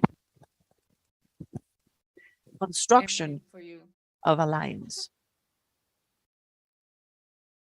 Yeah, I just wanted to go back to the other question and reiterate what Adelaida had said, that the shifting of the mindset of the family as the deficit to an asset and really the funds of knowledge, I think is important through the conversations, because parents know their children. They understand their children, as Dr. Winthrop said, they are and were the longest first teachers. And so really thinking about the knowledge that they bring and how do we understand children together, and how do we work together for teachers to share their understanding of children and parents to share their understanding is really important. And I would say that's also, to this question, really important about building strategies that are intentional, that are responsive to the data and understanding the different beliefs, but that also build on the knowledge that parents and teachers bring and the things that they're good at, but also helping work through the barriers and the things that need to be improved. And so thinking about those intentionally and the strategies is really critical and important.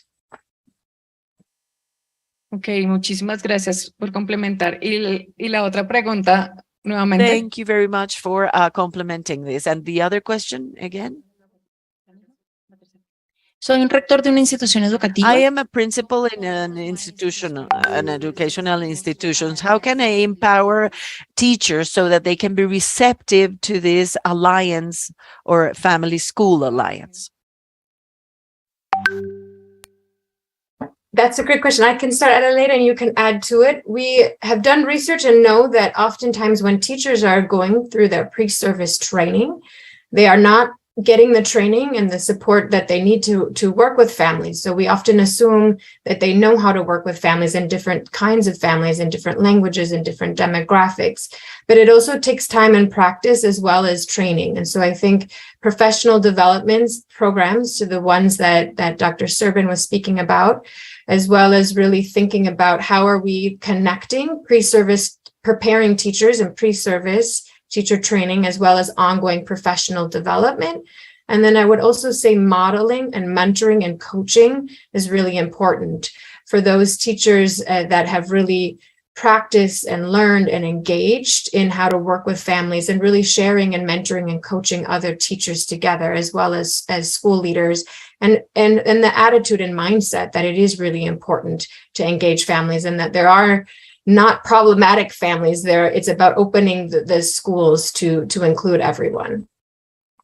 Gracias, muchas gracias, Emily. Yo complementaría que ese Thank you very much, Emily. And I would add that the coaching that we can give to teachers, we can also do it between peers. There are teachers who have very good skills to speak to parents, and sometimes they bring someone from outside for a 1-week training, but also I think that works, but also you can learn a lot from your own peer.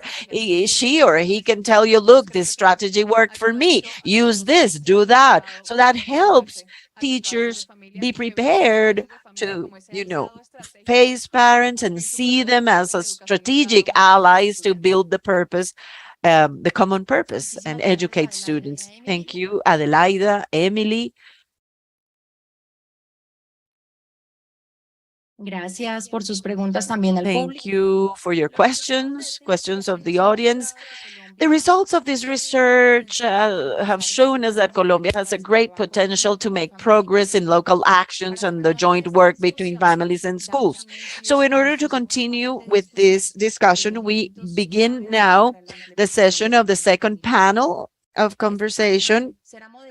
And this panel will be moderated by María Mercedes de Brigad, the principal of Gimnasio La Montaña, graduated in education, philosophy, and master's degree.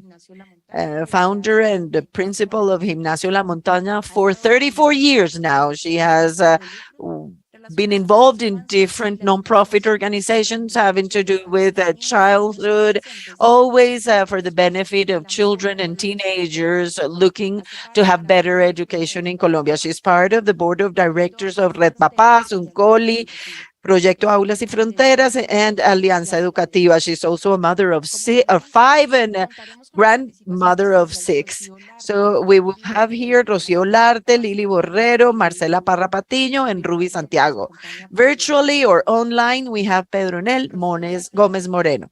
Rocío Olarte Tapia is the Director of Relations with the private educational sector and currently the Director in charge of participation and interinstitutional relations of the Magíster en construcción de paz y en escrituras creativas. Tiene más de 20 años de experiencia liderando equipos de trabajo en el sector público y privado en áreas de comunicaciones, participación y académicas, en temas relacionados con la educación, la construcción de paz y ciudadanía. Lili Borrero es la directora asociada de los programas de aprendizaje. Borrero is the director associated with learning in Bogotá. She's a degree in psychology from Universidad de los Andes, master's degree from the University of Alamana, certificate of leadership from the University of Lake. She's also a teacher of early education certified by NBPTS, translator and official interpreter in English Spanish in Colombia, international evaluator of character.org, and works as a senior consultant for global scope of that same institution. Pedronel Gómez is leader and entrepreneur, great educational experience in different educational institutions, higher and high school education, father of 2, graduated from Fundación Colegio WIS in Santander, and leader of the committee of parents. Marcela Parra es administradora de empresas y psicóloga en formación. Está vinculada a la Fundación Colegio WIS desde el año 2017, madre de 3 hijos. El hijo mayor es egresado en el año 2019 y los 2 hijos menores actualmente son estudiantes. In 2019, and the younger ones are in 7th grade. Pedronel and Marcela are together representing Fundación Colegio WIS. Ruby Santiago is a mother of a 20-year-old daughter, teacher, and licensed in technology from University Antonio Nariño, and magister in education with emphasis on language from Universidad del Valle. Experience in community work with the girls, boys in vulnerable sectors. 14 years of Vicente Abadía, del Cauca. Remember, if you have questions during the panel for experts, you can ask them or write them down through the WhatsApp line that you see on the screen right now. Thank you very much. Bueno, doy un saludo muy especial a nuestros panelistas. Muchas gracias por estar acá. Para Red Papás es muy importante que haya expertos que quieren venir a un conversatorio de estos que salen. Siempre sabemos que no es fácil sacar este tiempo, pero la mejor manera que la comunidad educativa vaya avanzando en sus redes y en general como en el progreso de esto que llamamos educación y que es nuestro reto, es compartir buenas prácticas. De manera que mil gracias. Nos alegra mucho también tener la participación del sector público acá. Las autoridades del sector público son muy importantes para nosotros y parten un poco, es como una buena manera de pensar esto de que la familia y los colegios tenemos que estar cercanos, también las autoridades y los educadores tenemos que estar cercanos. Me encanta que esté aquí Rocío porque hemos podido interactuar en unos momentos y hemos conversado sobre cosas muy interesantes. Yo quería introducir este tema de hoy, que ya lo hemos oído cosas muy interesantes, pero hay una cosita que creo que nos falta decir, y es que la tradición colombiana no ha favorecido la relación familia-escuela. en la tradición colombiana, la escuela y la familia se perciben un poco como enemigas, y eso ha sido muy nocivo para la educación. Si ustedes piensan en la manera como nos relacionamos en los colegios y hablamos de los papás como, ay, no, que no vengan los papás, ay, qué delicia la pandemia, por lo menos los papás los tuvimos lejitos, y ese tipo de cosas que están mandando un mensaje de que la familia no nos interesa tenerla cerca. Y por otro lado, las conversaciones sociales acerca de los colegios son supremamente negativas. En términos generales, las conversaciones sociales son de desconfianza. La escuela es un lugar en el que no confiamos, no creemos en los maestros, y eso pues ha sido un inconveniente. Esta construcción que estamos haciendo con Red Papás hace tantos años tiene que ver con eso, con percibir que eso hay Do que with this, to perceiving that you have to break that understanding. I don't know about the experience in the US and other countries that Rebecca and others have worked with, but our Colombian reality is that one, and it is. Yo quisiera como empezar hoy con Rocío. Vamos a dividir esto como en dos segmentos. Un primer segmento en el cual les vamos a pedir a todos que nos cuenten la experiencia, cómo es que vienen trabajando, como sin mucho análisis en ese momento, y un segundo segmento en que vamos a devolvernos sobre cada experiencia y vamos a mirar cuáles fueron como Going to factores. see which were like success factors, and also, and I would like to have some time to see how time works. Ya estoy en inglés, ya. Tú vas avisando en la intervención de cada uno. So will you be telling us, for the time for everybody's presentations? Digamos que arrancamos con So let's begin with Rocio. Let's have her tell us about the family process of the Secretary of Education. Yes, thank you. Well, I'm going to say something regarding to something that you just mentioned, that from the Secretary of Education we have seen, which is the need to rebuild that relationship with school family, and also something that you have been mentioning in the conversation, to review those points of reference or paradigms that we had in that relationship. I am responsible largely of my time of private schools, and I receive lots of complaints. On one hand, by the families, they say they did this to me in the school, or they said this, or they didn't accept this. They're very close. And on the other hand, when I visit the schools, they tell me that the families sometimes are aggressive, that the children were not, different, or that were different after the pandemics.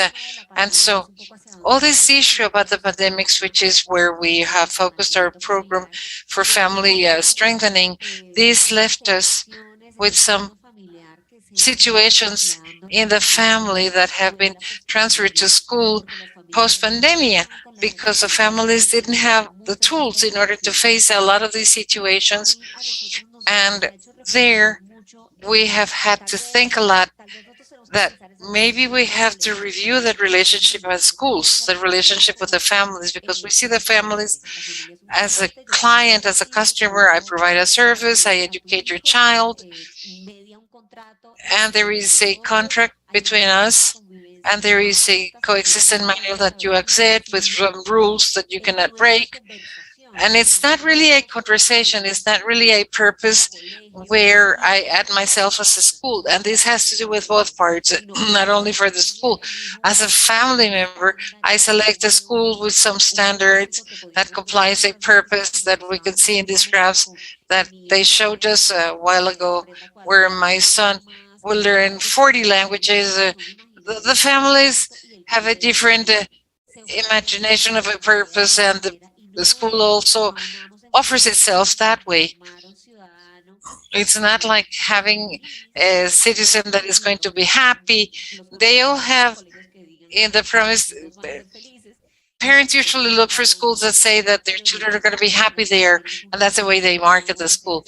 But at the end, we have a challenger, how we're going to do this true conversation, that it's only this tool competing in this market and offering a good education, but how these exercises to bring together that effort in order to have good education. And behind that, we are there as the state where we have to start reflecting of how we provide tools to the families, or how do we add ourselves to that purpose of bringing and preparing citizens that have some experience in an information process at all the different dimensions required, and how we strengthen or serve the true needs. There is a discussion that we have. We are very worried about this learning that we're lost, or shall we worry for the mental health and social emotional competences that we need children to have? So all this post-pandemic affectation, where should schools have their dreams, and the families also their dreams and purposes to favor the students? So we have a program that is called Family Strengthening, where we have all the strategies which are thinking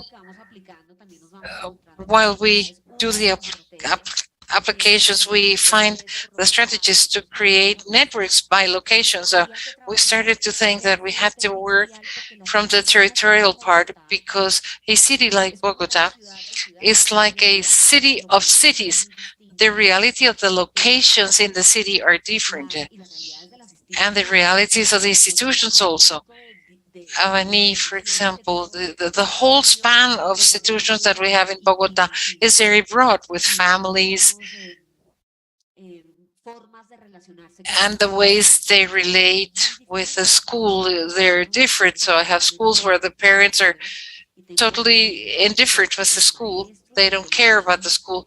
The teacher and the school, they're like the mother. When the mother is alone, the mother comes to the school for advice from the teacher, because sometimes she's very lonely, she works all day long, and the teacher is the only person that she can come to for orientation. So we have to build those local networks.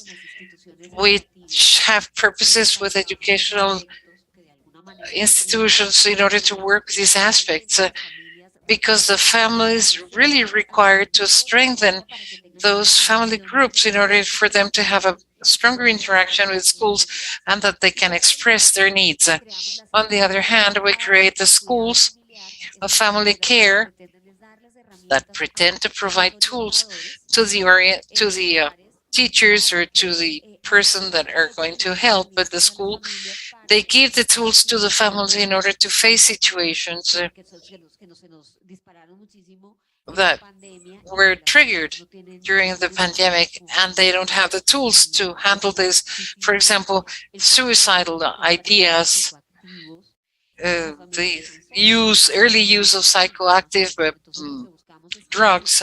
So what we try to do is that the schools will provide tools to the families, especially after post-pandemic, because we have a lot of problems that happened after the pandemic with these children. And with the capacity that we have, what we're doing through the schools is to strengthen the capacity of the students of the schools in order to understand that problem. Okay, Rocio, I would like to ask you if in what you're doing, are you aware of the experiences of private schools, or you haven't had the opportunity to look at that? We haven't done that yet. One of the things that we're trying to do from the Secretary of Education is learning communities.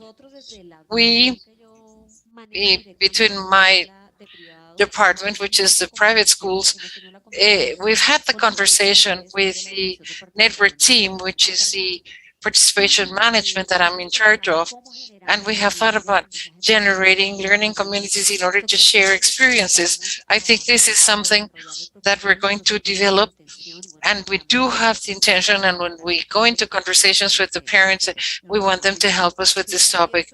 I think this is great, and what we're going to do today is an opportunity for the community to get to know, like for example in the Nueva Granada school, many schools we know what the Nueva Granada is doing, and we're really interested in that topic about this character education, the project that arrived a few years ago to Colombia.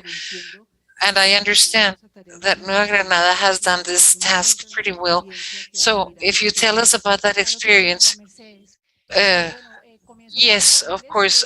First, I need to say that the Nueva Granada School is the first school in Colombia and South America that has the knowledge of a school as a character. This is the context in order to tell you about this good practice of the team of parents for character education. First of all, our declaration of our vision has three pillars: educate the mind, strengthen the body, and the development of character. And in 2017, this was a moment, a very special moment, because although we were very satisfied with the academic advance, this was an area that we needed to develop a little bit more intensely. So this is how we got to this forum of we got to an organization, a nonprofit organization based in the United States working in character. So there we learned about a contextual framework that they have that is called the Principles for Education of Character. So we started to study these 11 principles. And when we did a deep study in order to understand them and how they would be implemented at school, etc., and we did a self-evaluation process, and we identified that principle number 10 that speaks precisely about the family school engagement was an area that needed improvement. So we also realized that we did many wonderful things and that we had many opportunities, all our parents, in order to participate in the school, but we needed to do it in a more intentional way. So from there, we had the idea of having this planning team made up by parents for the education of character, and that group is represented by parents with children in all the different grades at the school, from kinder 4 to 11th grade. This is the last grade we have at the school. Somehow they are like the ambassadors of what we're doing with regards to character, and they helped us to identify that maybe the priority to improve that alliance of the school with families, or that engagement of a school with parents and improving character, because we're all teachers of character regardless of our role, was communication. You know that communication is very complex. Remaining silent is communicating. So it's impossible not to communicate. So it was that point, what to communicate, when to communicate, and how to communicate. And this group of parents was involved in something that we thought could be a solution, which was creating a portal, a virtual portal that would concentrate the information of all the initiatives that we have at the school, of all the different opportunities that we provide to our parents to participate, so that in one single site they could find the information, that it was not so overwhelming.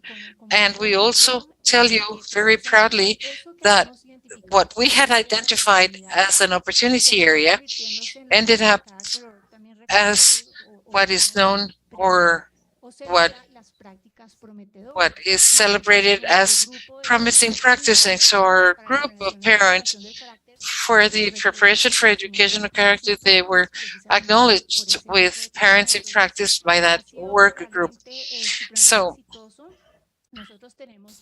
it has been great because we have some agreements with our parents that are in these teams, so that this is a healthy alliance or a healthy engagement. Because I remember that the Secretary of Education said that sometimes the parents could be an obstacle, but we don't want that. We know that they are the ones that better know the children. So this is a way for them to get involved actively and healthily, in a healthy way.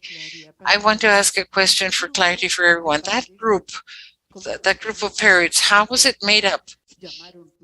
You called the parents, you sent a letter, what? How? Well, we've done a little bit of everything. There were some members of this team of parents belong to the Parents' Council that are elected every year when the school begins, or the school year begins. Others is that we inform them about the opportunity and they offer themselves, to participate. So new people have been knocking on doors, and as I say, we have 22 parents, but we have the representation there of all the school grades, and they help us, as spokespeople for all the experiences, because we know that this communication has to be in a double way, from the school to the families, and the families providing suggestions, idea, concerns, and the challenges that they're facing. Okay. How can I see Pedro Nel? Where do I look for Pedro Nel? Pedro Nel, the name of the initiative that you have in your school is very seducing. It's a very nice name, attractive name. Can you tell us how is that initiative? Because we are very curious to know about that. Thank you, Mercedes. Greetings for all of you at the auditorium and the panelists. Special greetings to Marcela, who's the mother of our institution and who made the decision and her availability also to attend in this very special day for all of us, because these initiatives have been touching us, to progress in this very fantastic topic. Because in reality, the father or the mother becomes like that rock in the shoe, because the institution has not shaken the shoe so that you can get rid of that rock and they can participate in all the scenarios. Beginning the day with well-being, we could say that the parents' school awakened in 2017, where I was a parent at the time, and the director or the principal was a different process. That principal job was a different process. And in 2017, when we started,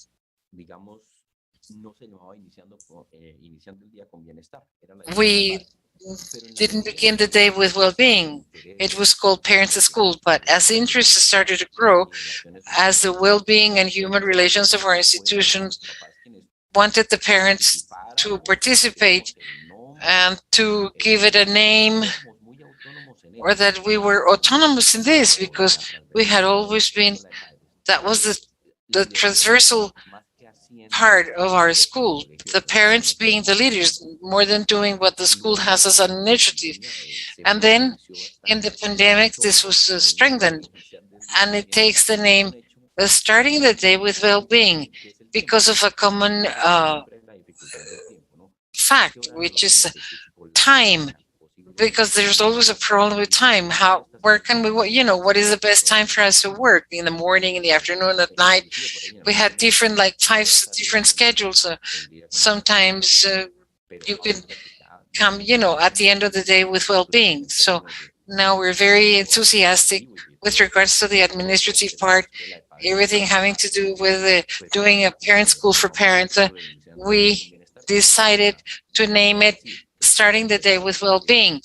And this is a space that we have been building that way through initiatives, because the parents got together, they were interested. So in the first meeting of parents, and also for the Council of Parents, we asked them to attend, those that wanted to know how the school was going. So we had the beginning of a directive group. In the school, we have Marcela is in the team, and she also forms part of the Parents Council. So we hold 3-4 meetings, global meetings for all the parents that are in this team. We meet constantly because the parents are very well empowered.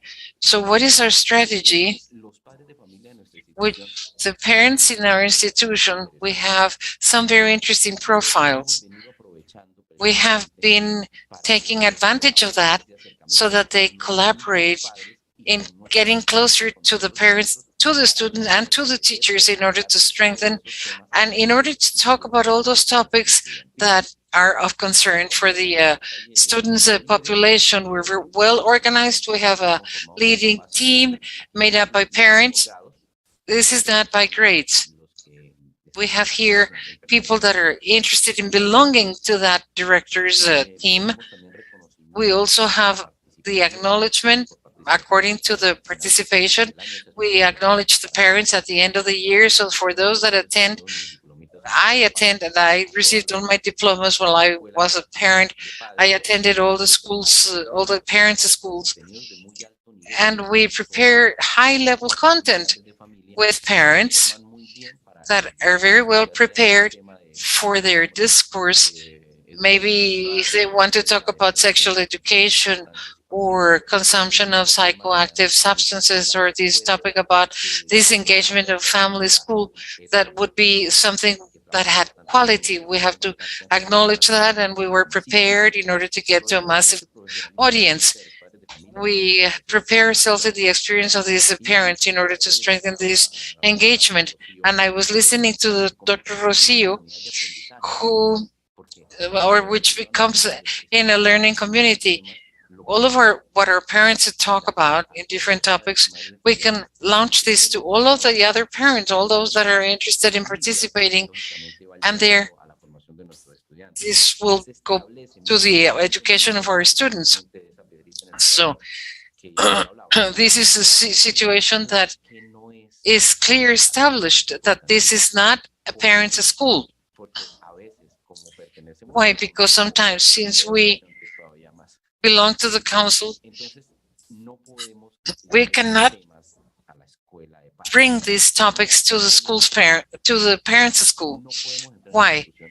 Because we cannot go into personal discussions, or maybe the school could handle, like an academic topic about cognitive skills, but not personal stuff, because we are not working on an objective which is not the objective that we have.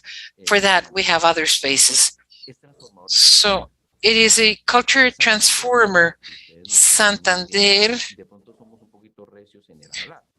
maybe we're speaking a little hard, but our culture is a little stricter. And this transformation of the culture with this engagement, family school, have allowed us to participate in more assertive dialogues, to communicate discomforts or the opinions in a way that is more assertive, that is based on our communication. As a principal, I have seen this. I have had meetings with parents according to grades, and they're very good to solve problems. And this is another product that is attached to the alliance that we have in the parents' school, and the institutional identity and the identity as parents' school. Marcela is wearing the T-shirt and the badge. We're going to ask you a question later on. We will ask you a question later. This was designed by parents also. And all this process of the parents' school, this permeates also the good treatment program that we have in the school, which is a long discourse that the parents are aware of. And there are lots of initiatives to work with in the parents' school. We have a lot of things to learn. Yes, this is in Red Papas, and this has opened many possibilities for learning. And I'm going to keep something that drew my attention of the Colegio La Montaña. It says, remain silent also communicates. So I think this is a sentence that can be of high discussion and work for us at our parents' school, because the parents, the children after pandemics came back, speaking more, and we had to listen to them, and this helps us with human relations. Yes, thank you, Pedronel. That's very interesting. Later on, we will ask you something. Yuri, we have here an expectation so that you can tell us about the project that comes from the educational distraction. This is a school in Guacari, Valle del Cauca, and they have a project there in the Red Papas parent school. And this is very interesting, and we are very excited to listen about those ideas that you have there, Ruby. Yes, thank you very much. Thank you very much for this very special invitation. and the invitation, and also for the other schools that share their experiences with us, which enrich the work that we are carrying out. At public educational institutions that I belong to, the little participation of parents sometimes has been a difficult problem.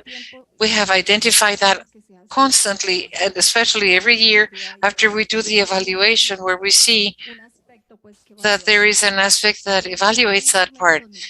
In 2017, we became members of Red Papás, and at a certain point, there were some leaders and some parents. We started a process for training, and little by little, we were finding there lots of tools which allowed us to find the how to carry out this work with these parents. So we saw the need of organizing a project. So for these, we had a diagnosis, a participative diagnosis, where we invited parents, teachers, students, directors that have been a support by conviction, the directive, and also some representatives of different entities that have competences in this topic. So in this participative diagnosis, we obtained very valuable information that was organized through a problem tree, and from there we built the project. The project tries to look after the well-being of the children and adolescents in order to strengthen this. So this has to do, first of all, in identifying what are these problems that exist in the family and also in the institutions, so that we can participate, or that they can participate. Sensitizing, this is important for the families and the institution to understand the core responsibility that we have in this educational process. From there on, to generate the spaces of training through different strategies, workshops, contests, activities, invitations, everything that we can think of. And finally, be in continuous improvement. We already have a project, so it's about thinking how to strengthening every day. Within the strategies we have used and that have given us very good results, we first have, well, the articulation between Red Papás and the different obligatory cross-cutting projects. So this way, we not only involved parents, but we were able to have all teachers work together and jointly with parents. This generates lots of advantages. For example, the parents will not be, overwhelmed with responsibility. The sexual project works with parents, and all projects the same way. One of the second strategies that have given us very good results, especially this year, we this year see parents very empowered with the structuring of a focus group made up of a representative of parents by each institution. It's approximately 60 parents who we got involved in a process in a very intensive way, and they're in charge of leading the activities with the rest of parents, whether it's at a level of groups or institutional events, etc. Another strategy that has been great, and especially during the pandemic, is virtual technology. We took advantage of two tools, Facebook and WhatsApp. We have a page in Facebook which has the same name of a project, Escuela Red Papás. And based on this, we were able to make many activities dynamic with the participation of parents. We also have campaigns prepared by parents, for example, the promotion of the healthy lunchbox. We also this year had the participation of parents in the institutional decision-making processes. Whenever a project is going to be, launched or implemented, there's active participation from parents. So I think this is somehow the description of the project we have been carrying out. Thank you very much, Ruby. Very interesting. No, let's go back a bit to take a look at what the success factors have been. And maybe if someone wants to name the most difficult aspects or obstacles, it would be useful also. I wanted to ask Rocio, when you said how many cities we have in Bogota, we're 8 million inhabitants. So when you think about Rebecca's presentation, when she mentioned that shared purpose, obviously it cannot be just one. Surely one can segment things, but when one asks ourselves how humanity is being driven towards sustainable objectives for the next 30 years, or sorry, by 2030, how can you establish those micro cities in Bogota? How could one work to build shared purposes? Because we're lacking a lot of that. When one, turns on the TV, you think what we're missing is the purpose of a society, as a society. So those institutions, these institution authorities, we need to be able to build shared purposes, even if it's by, I don't know, different districts. It's difficult, yeah. The question is difficult. Esto pasa por, digamos, tener unos canales reales de comunicación. Yeah, this happens by having, this is possible by having these channels and everything you do at Nueva Granada. And to open these conversations, you have to go through decentralization of these policies and start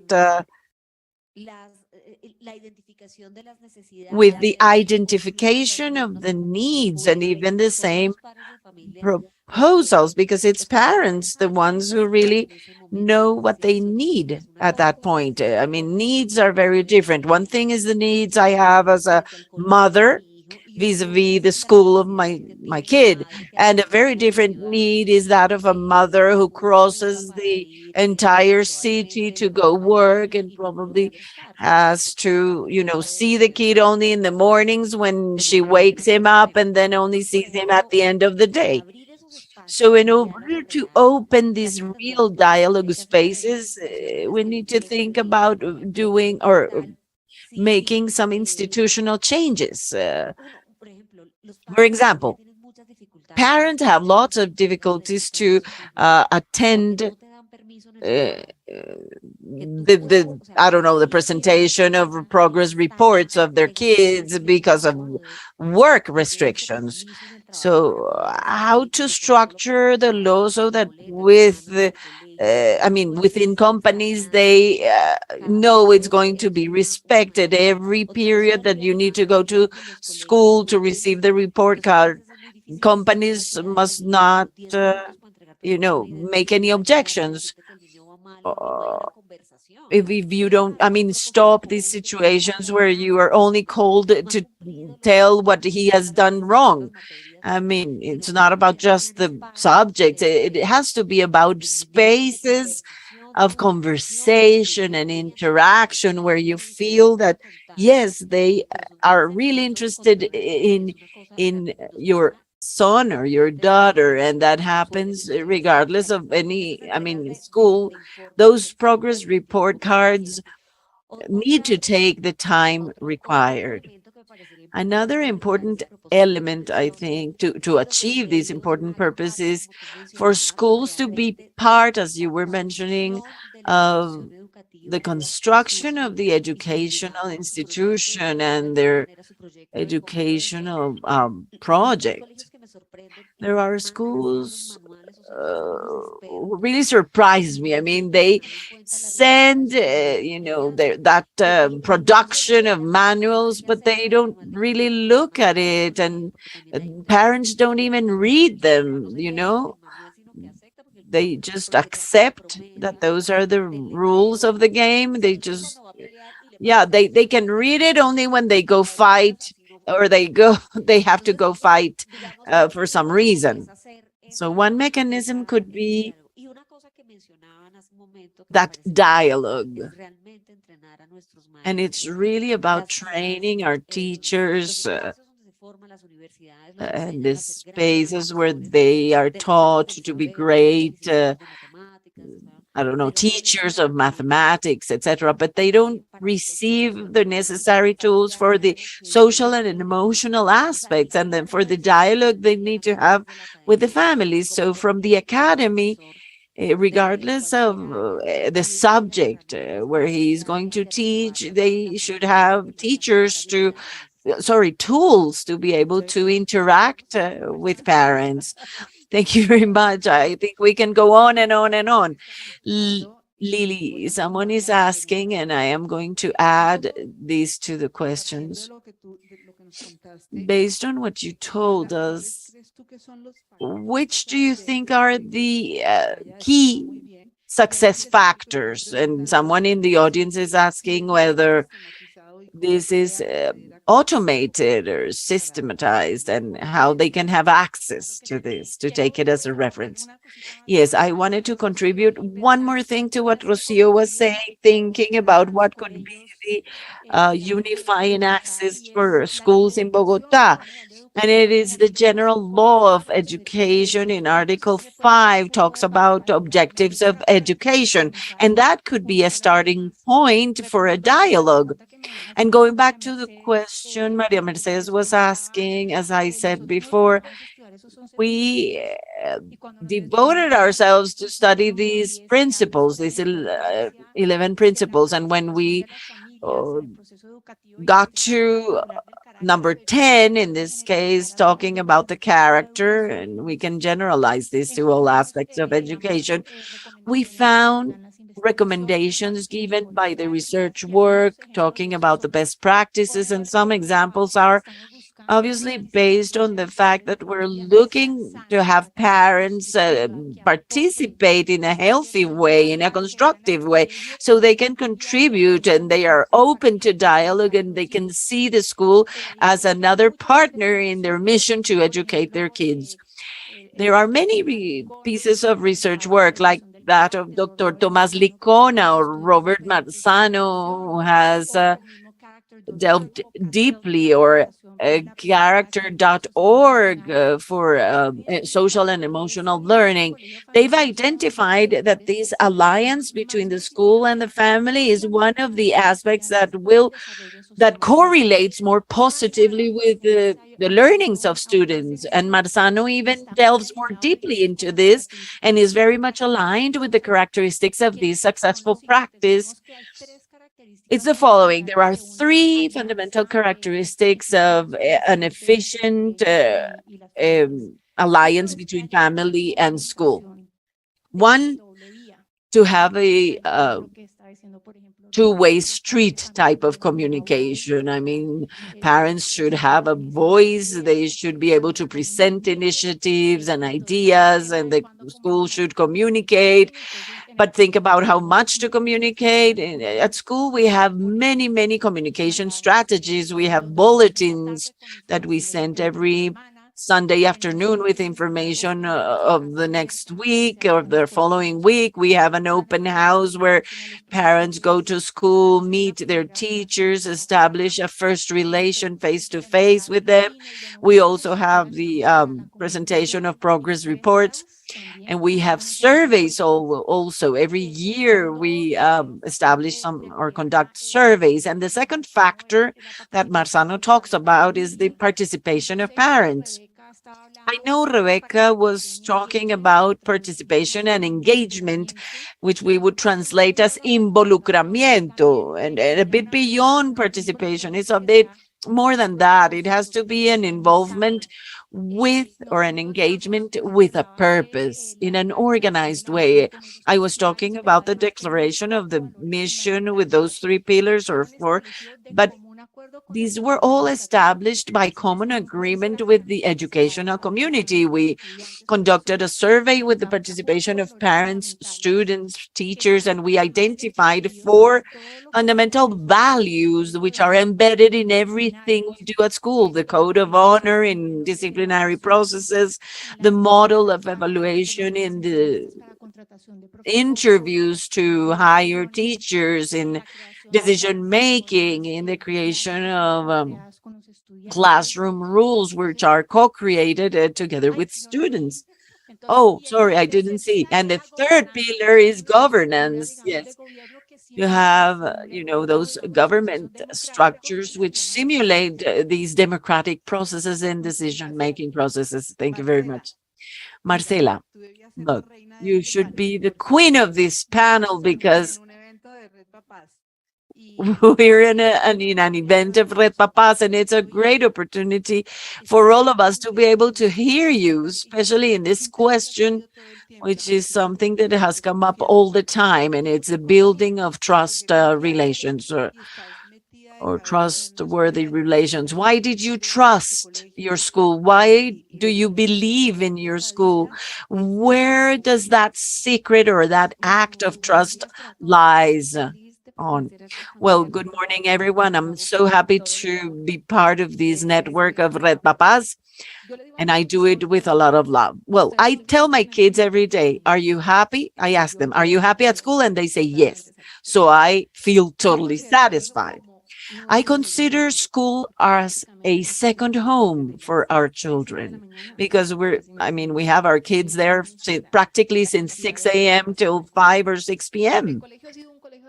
The school has been a school of open doors. They've always given us the necessary scenarios for us to be active participants in this integral education of our children, not only in the academic aspect, that is important, but we also need to reinforce all their skills, the socio-emotional ones, which is very important. So how do we do it at school? They provide us with those spaces and with the wellness. The wellness center has been great. They've integrated us.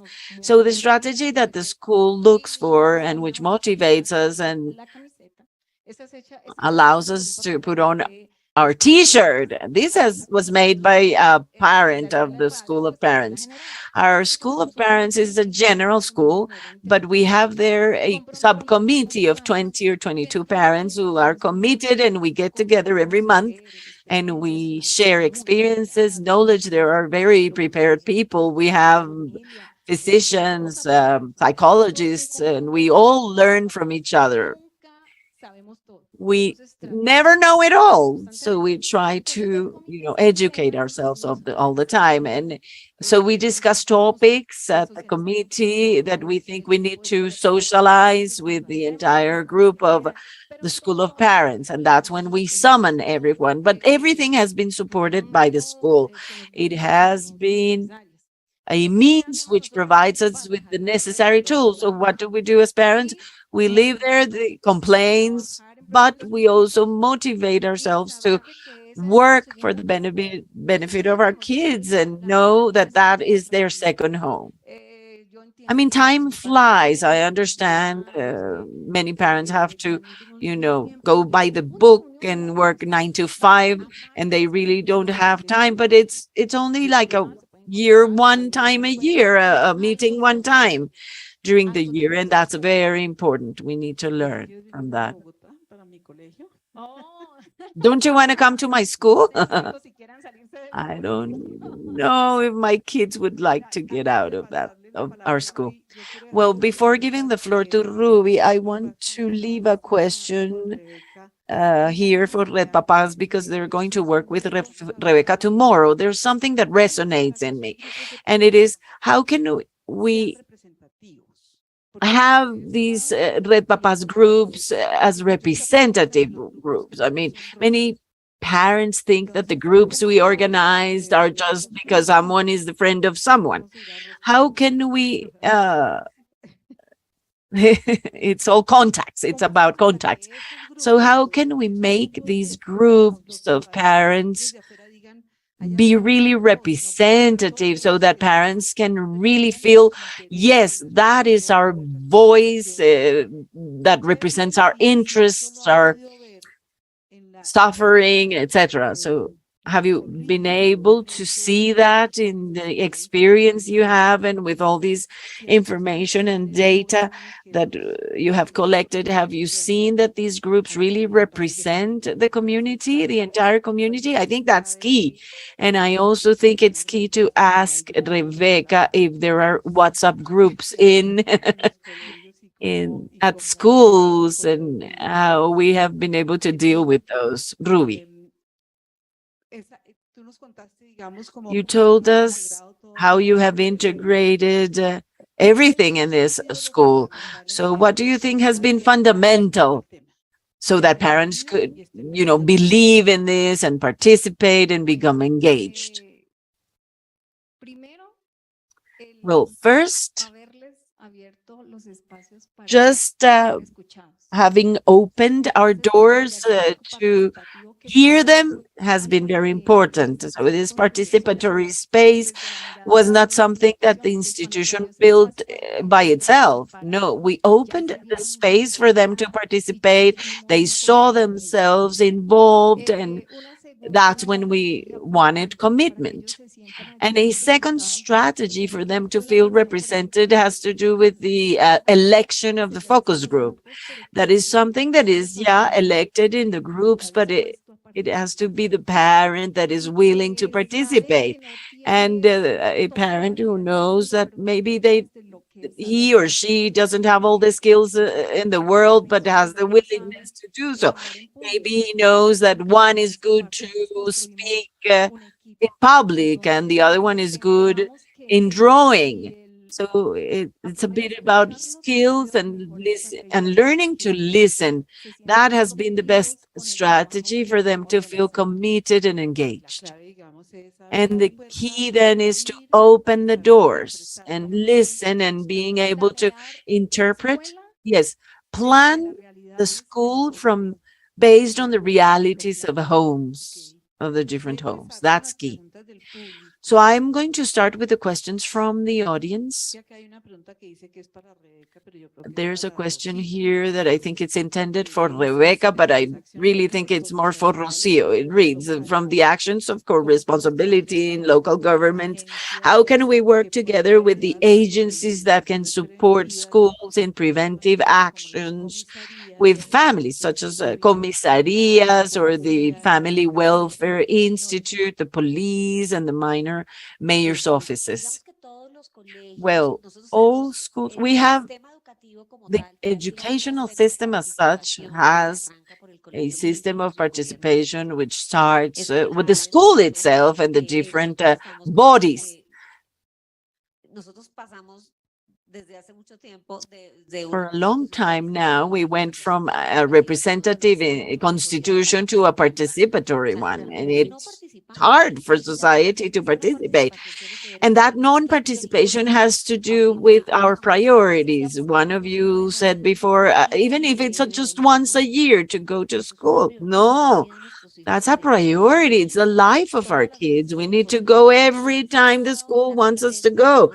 And companies and the state should facilitate this process. It should be almost like a condition. And more than it being obligatory, it's part of a life, of our lives, of a healthy society to have these spaces. Society, company, etc. So in that sense, since we have a system of participation, that system also articulates with other agencies of the state. That is, Many of the training or education processes are carried out in articulation with specific services offered by some of these agencies, such as comisarías de familia, the Secretariat of Health, Social Secretariat. The issue is they generally articulate with us when there are critical situations through something that we call the alert system. When I have a difficult situation with a family, I activate or enable the system, and depending on the critical situation, one of these entities is activated, either the Family Welfare Institute or the Comisaría de Familia or the Health Institute, depending on the problem. That's the mechanism. We also have joint processes at the Secretariat to be able to support even some of these organizations accompany directly some schools looking to mitigate the most frequent problems. They conduct campaigns and they look directly to some institutions, like the police. The police has an entire pedagogic program and conducts training in, for example, prevention of psychoactive substances, early crime in certain areas, and they seek to do so with families and students. And I also would like to add something else, and it is that one of the challenges, biggest challenges of schools right now is to incorporate into their purposes the education of the families. You see a lot of resistance towards this flexibility in the mindset and kids. I mean, all these about social media and see how the world became a larger space for them, and families who kind of think one way while the school thinks another way. So we need to articulate and work with the families beyond the regular, schools for parents. So we need to think about ways of educating families. I've seen families who are even more conservative than the school itself. I mean, the schools can be progressive and open, and you see the families from medieval times, very primitive, and the poor student is in the middle. I'm going to ask you a question. Those apples of care, which is such a beautiful concept, how do they get integrated there? Well, manzanas del cuidado, or apples of care, what they seek to do is they seek to take care of caretakers and get them close to school somehow and open spaces. We have an idea that we're developing, which is the school open to the community. With training processes for some mothers or fathers, and we there have the opportunity to strengthen the relation with those grandmothers or mothers who are learning some kind of skill or finishing classes or skill to generate some kind of entrepreneurship. So we take care of those people who are caretakers. So it's very interesting because, well, let's say I cannot pay a salary to these people, but I enrich their lives and I give them my time. And that also benefits boys and girls who are with us. Yeah, very beautiful and very articulated with this. I'm going to ask a question addressed to Marcela, but I will also include Pedro Nel in this question. And it is, how can we help parents to find balance in their daily lives, their occupation, their work, and the school? How can they find time for everything and find balance? Because sometimes they're overwhelmed, and in a city like this, which is so monumental, you're more in a more comfortable space there. So how can we help parents generate a balance, find balance between their personal, work, and school life? I don't know who wants to answer, Pedronel. Maybe Marcela, because of her experience. Yes. Well, See, I think by motivating them. I mean, seeing that we are part of the schools, that way we can motivate parents. One mechanism is one of those I mentioned to be able to get them involved, like virtual technology. We also belong or are part of leaders in Red Papas. So with my other friend, Karina, who couldn't come today, we used to say, wow, what we learn will only be in us. I mean, how can we socialize and replicate what we're learning? So the idea was to make some kind of infographics and socialize this through WhatsApp groups or through the web page of schools so that parents can work on this. Very short readings with an activity that they can carry out with their kids. And that's behind the idea of socializing for the entire community. That would be one of the strategies, because if work is complicated, yeah, there are many parents, but we also need to take into account that we need to find time and that kids grow up very fast and that will mark them forever in their lives. So it's a space for them to receive tools to be more resilient, to face difficulties and any problem that might arise. And apart from that, we can also learn from all these and we develop skills, parenting skills. So I think that would be like a strategy for participation. I would like to add there something that we also need to do at schools, and it is that this also requires that when a parent goes to a school, I mean, the event has to be worth going. I mean, it shouldn't be that idea that where you think, oh God, I have to go to this terrible meeting, boring. No, they have to feel stimulated because they know that whatever they're going to do there is going to be useful and important to lead the lives of their children. If it's going to be a workshop or a some kind of training, it has to be useful and inspiring for them.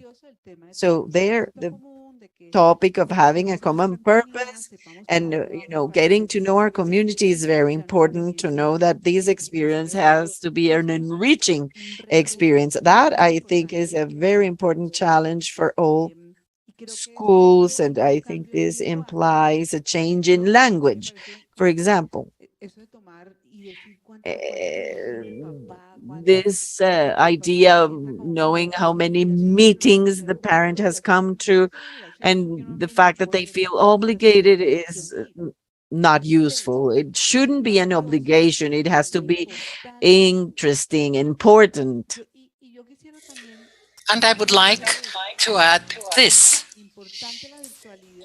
Virtuality is important, but that cookie and that coffee are interesting too. They have weight also. It's not worth losing that. Although you should have some, facilitate the parents that they can be connected. But it's also important to say, okay, we're still here and we want you to come here. This is your home. And if you can't come, it's okay. Well, then connect.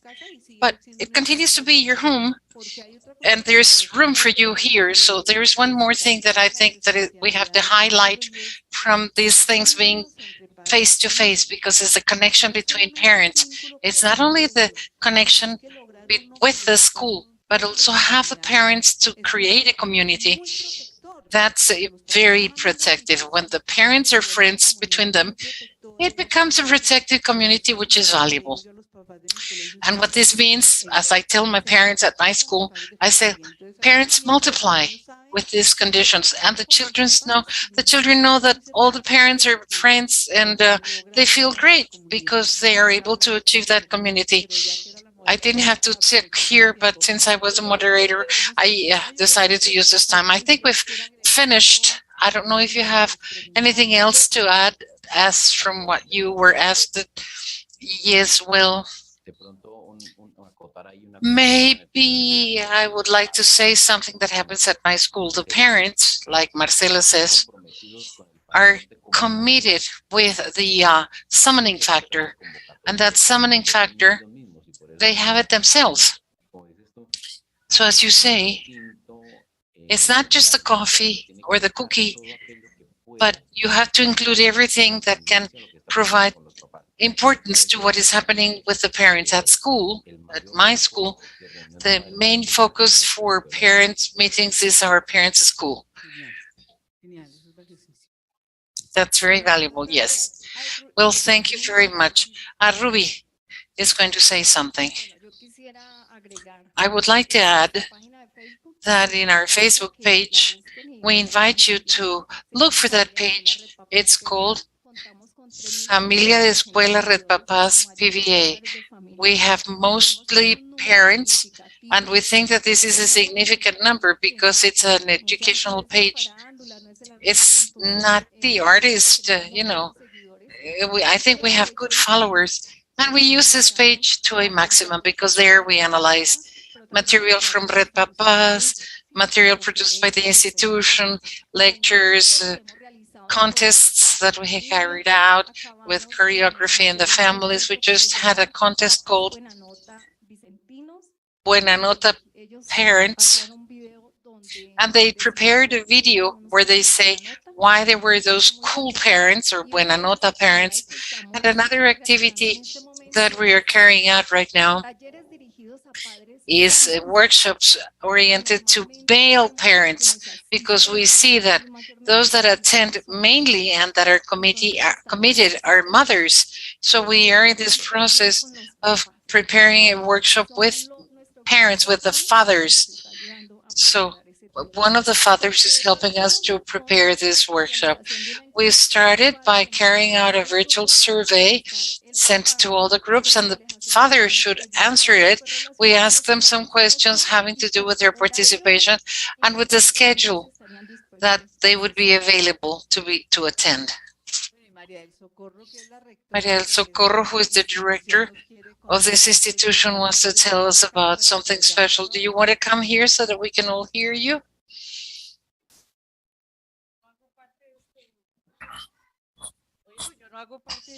Well, I don't form part of this audience, but I am very pleased to be here, and I'm really happy to listen to Rui, who's my student from the Periodista de Cambaría from Guacarí, Valle del Cauca.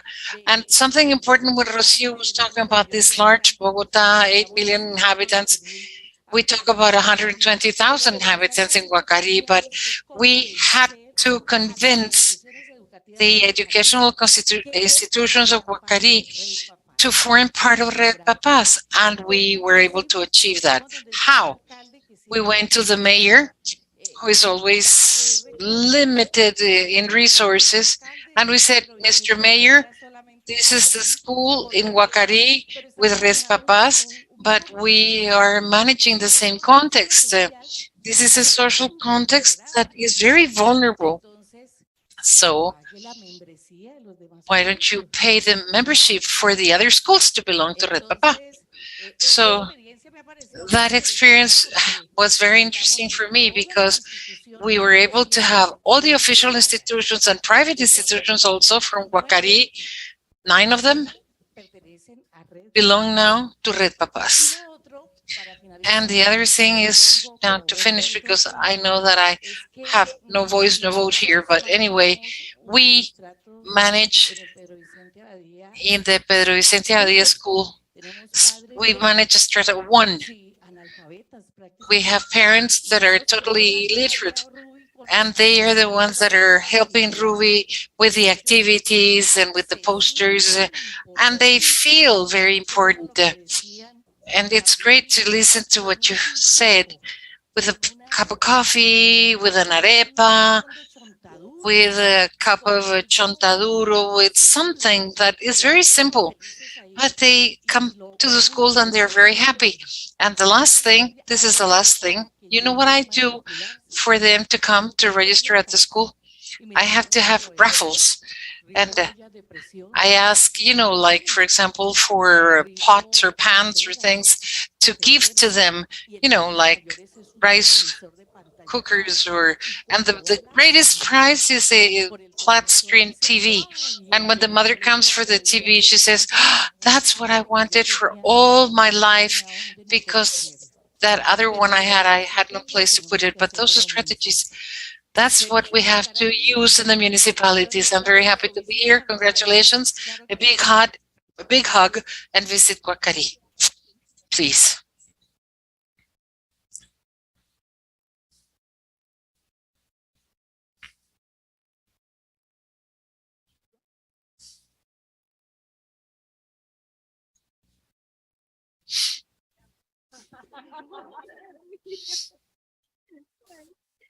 Muchísimas gracias a todas ustedes. Thank you very much to all of you for your participation, for sharing your knowledge and your experiences, and all of those efforts are inspiring to strengthen the participation of the family in education from different contexts.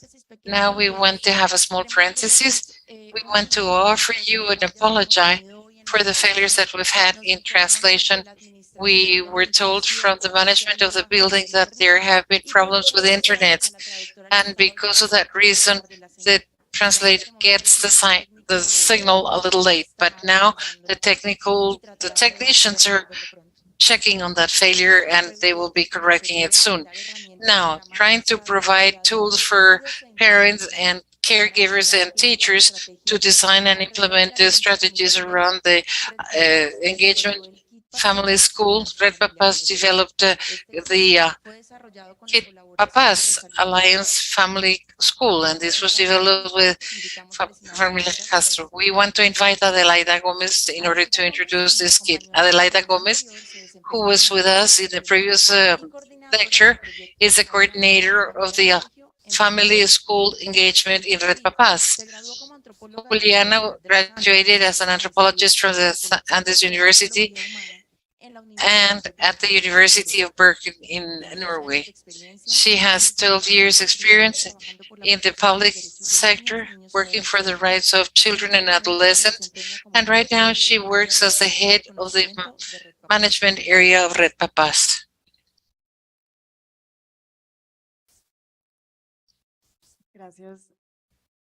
Thank you. Okay, well, good morning to everyone. From Red Papas, we are very proud and very happy to introduce to you this Red Papas Family School Kit. This is a kit that we have been developing from Red Papas. Rosalia Castro, the intellectual author, cannot be with us in this launching. This is why for these 10 minutes, Adelaida and myself, we will tell you what Kit Papas is, and we're going to navigate a little bit on this.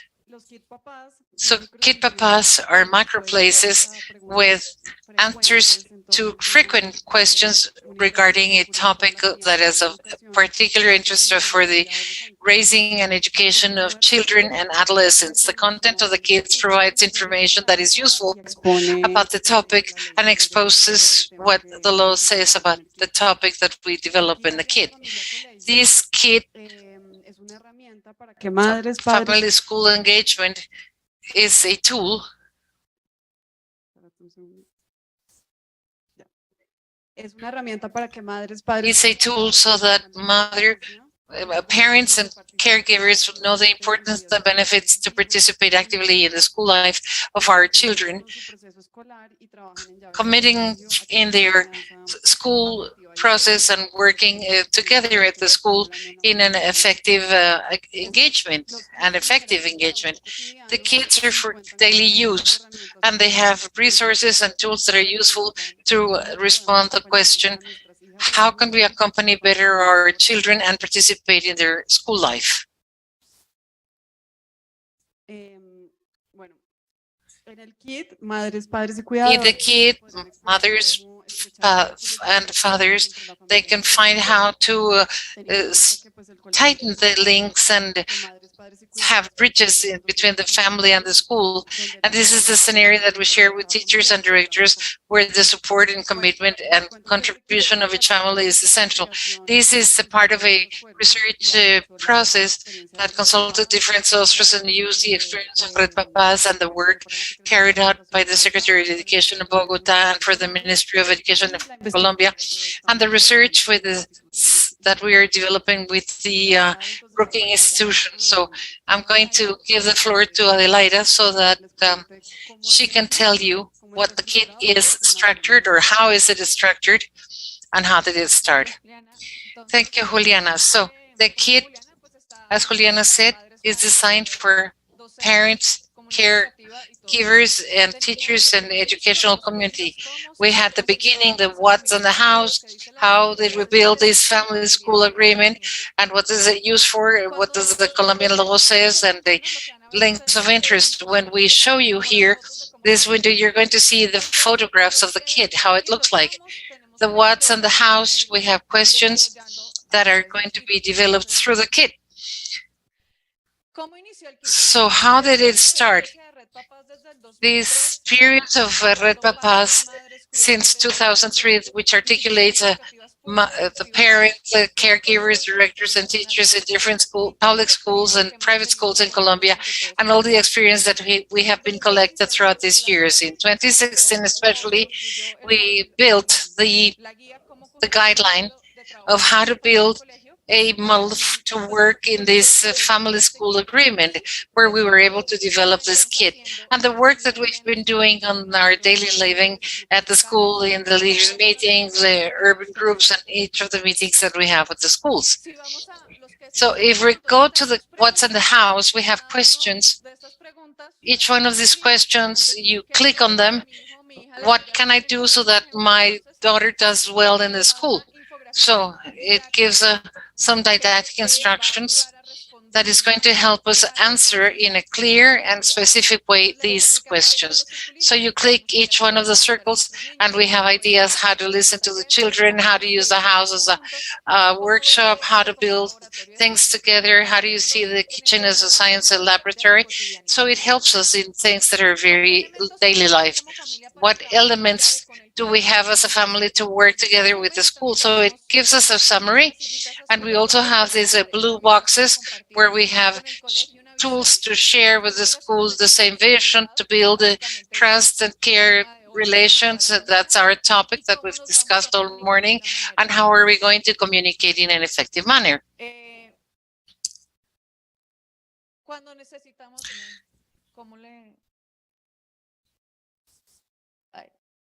Eso. Entonces, nosotros una ruta. Entonces el kit nos va So the kit is going to show us a route or a roadmap. It's a little slow, sorry. It's the problem with the internet. Each circle is going to tell us what to do, how to create the team, how do we do the diagnosis, the connection, how do we set up these goals that are shared, plans of action, how are we going to assess ourselves, because this is a constant process, and how do we evaluate in order to make those decisions to improve. This is a kit that is going to make us more dynamic in this engagement family school, how the results impact us and how can we overcome these obstacles. So with the obstacles, we have the possible obstacles that our authors and experts have mentioned and that the school has also mentioned, and we have some inspirations to overcome those obstacles that are very specific. We have something that is important here, which is an alliance backed by the Colombian law. Here we have something that is good for parents so that they know that there is a regulatory framework, and that the schools also know that they have a regulatory framework for their educational decisions. So the resources, this part is very important. We're always going to need a little bit more. This is where we're going to find a little bit more. You have here the link for playbook that was built by Brookings, and you will find all the different articles here, the article on the research that Colombia and Brookings were part of, and this is something that is going to help us. extra help. And we also have the references where you find all the different references that we use to build a kit. And we also have the information of our intellectual author, and the thanks to all the participants. And right now we also want to thank Brooklyn Education. Thank you very much, because they've helped us a lot building, reviewing, and evaluating the kit so that it would fulfill its objectives. And finally, the intellectual author, Rosalia Castro, she could not be with us today, but she sent us a very important message.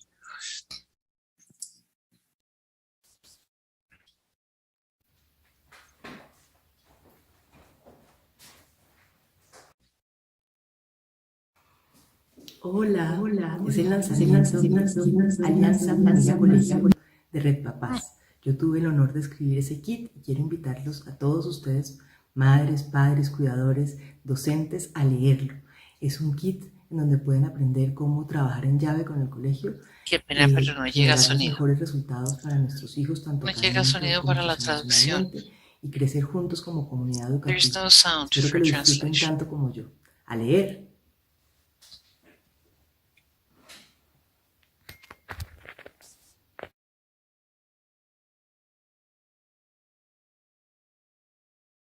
Muy provechoso para cada uno de ustedes.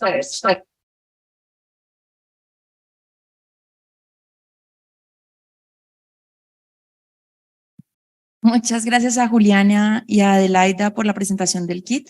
Esperamos que esta sea realmente una herramienta útil para el rol de madres, padres y cuidadores y que aporte para el cierre de brechas en educación. Para concluir esta jornada, escucharemos a Rebecca Winthrop, directora del Centro para la Educación Universal del Instituto Brookings, a María Mercedes de Brigar, rectora del Gimnasio en la Montaña, y a Carolina Piñeros, directora ejecutiva de Red Papás.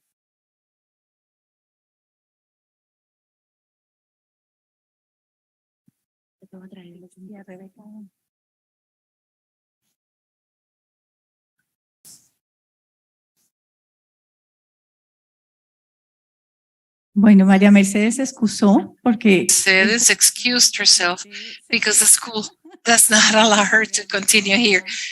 Her responsibility as a principal is calling her back to school.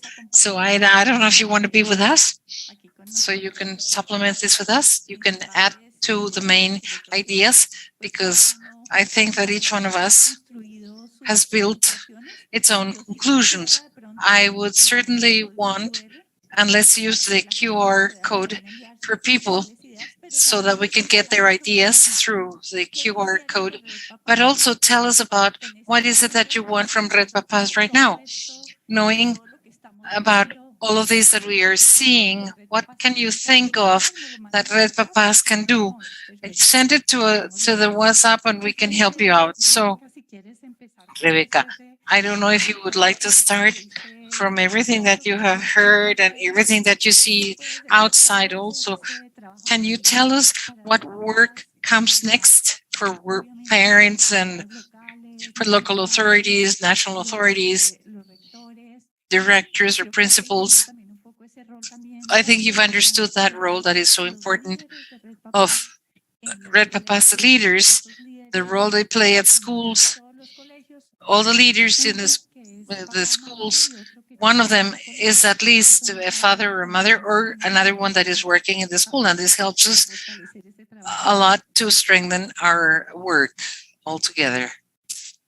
Well, thank you very much, Carolina, for putting on this event, and I've learned a lot, including with all the stands outside.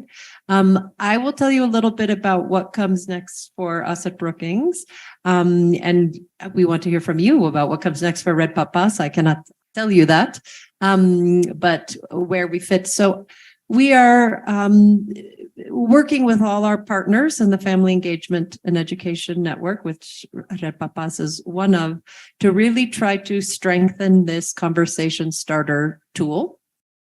You heard about it today. And to try to make it stronger, we're testing it in many places to try to make it leaner. We want to put it on a technology platform so that anyone could take it and just use it in your school, use it in your community. That's my aspiration. It is not there yet. And we want to validate it really academically so it's strong, so it can be out there for anybody to use. So thank you for your partnership in that. I do think that one of the questions, and maybe this is a role for Red Papa, one of the questions of the last panel, which was, I think, provocative, was this question about how do you get a shared vision of the purpose of education in a place, for example, like Bogota, with 8 million people, so many distinct cultures, so many different demographic considerations. And I do think that it's possible. It seems daunting. And of course, you will have community contextualization, but I do think that it's possible. And maybe that's one of the roles of Red Papa, and that link, as you say, of really at local level between local community and up to municipal and national. And maybe, I don't know. We do not have all the answers. We are looking to develop answers together with you and all our partners, but maybe we need to think about if there's one big vision of what the purpose of education is for a place as complex as Bogota, for example, we have to think about it at a higher level. Of course, schools prepare students academically, civically, economically, social, emotionally. Schools do all those things. But maybe we need to think about it at a higher level, our purpose. It's just an idea I had while listening. Maybe it's, maybe the thing we can get on the same page about is schools should be set up so that every child succeeds, not schools set up so that some children will be successful and some won't, which is how most schools are set up. It's to make sure, we see the top ones, the ones in the middle, and the ones at the bottom. In a community we worked with in the United States, parents were really upset because all the students in one grade got top marks. And they said, but how do I know who's the best? I want to know who's the best. And really behind our perspectives on school, we always think, well, some are going to be the best, some are going to be the middle, some are going to fail. And maybe we can all get on the same vision that, schools are to make sure every child is a top student. And then if that's your big vision, then you have to think about all the different things you have to put in place to make that succeed. So that's just a suggestion. It comes also, I was inspired, it comes from a conversation with colleagues in the United States around the health sector. What's the purpose of the health sector in the United States? We have a very messed up health system in the United States. I hope yours is better.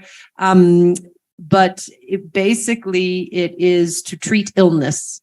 You can't really go and get preventative care. That's not how the economics of our health system works in the United States. They'll just wait until you're really sick and then your insurance pays for you to get care. So there's a big discussion about, well, maybe we should shift the purpose that it's about preventing illness, not treating illness. So anyways, maybe that's something to leave you with. Muchas gracias, Rebeca.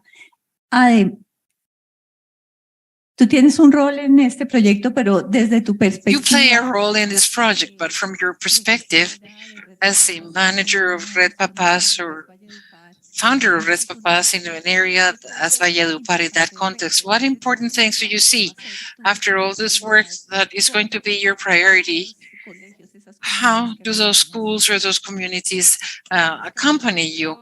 Thank you, Carol. I think that the most important is to open a space for everyone so that everyone has a voice, because we're seeing that the president of the Parents' Council has a voice and the representative of the parent has a voice, but not all of us feel represented. So we have to be able to have the diversity of the community, will prioritize the community. So we have a lot of cultures in those micro places. Valledupar has many different cultures and different ways of seeing life.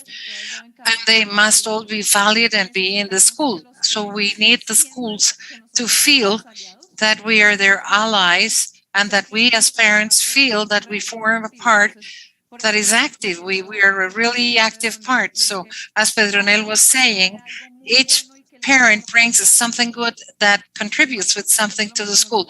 Michael also mentioned that each parent has a learning and something to teach the other parent. And I think this is very important for our schools, that we, as the managers in each one of our regions, tell the leaders that we have to make our parents powerful. They have not realized that they have an enormous power in the transformation of the education in our country, not only at a national level, but we as parents, we have the power to transform the education of our children if we really want to form an active part of it. That is task for Jose. Yes, he's both managers.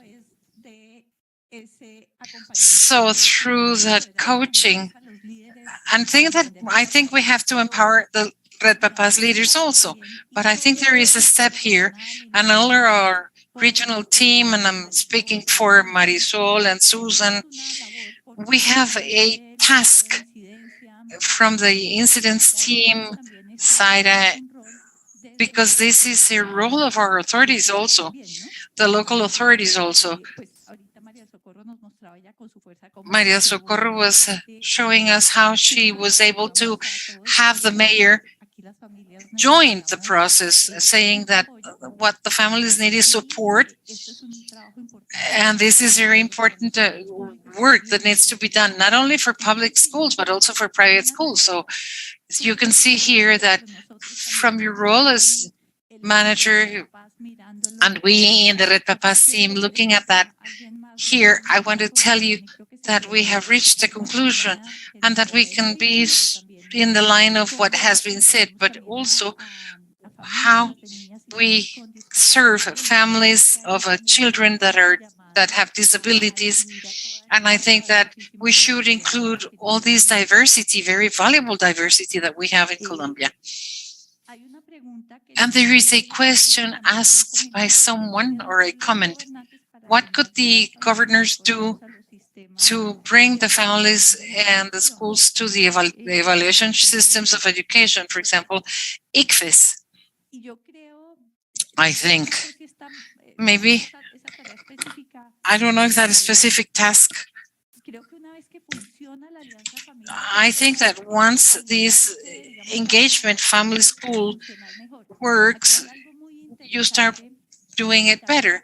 There is one thing that is interesting here. I would like Rebecca to give us that message. Maybe at the beginning of this year, you shared with us a research where you were sharing how important was the role of the directors and the principals in this work of the school family engagement. So this is why our invitation made today was very important, to link the directors and the teachers and the leaders of Red Papas. But there, the parents have this clear, and this has been reinforced by this investigation. So what did you do with this investigation? And have you been thinking of the parents and the caregivers? And how can this decision go from that head of the school?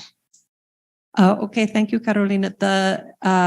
What you reference is certainly true. We developed our playbook. The audience for our playbook we had in our mind was a principal, a school leader, and above. And the reason, so a jurisdiction leader, district leader, municipal, etc.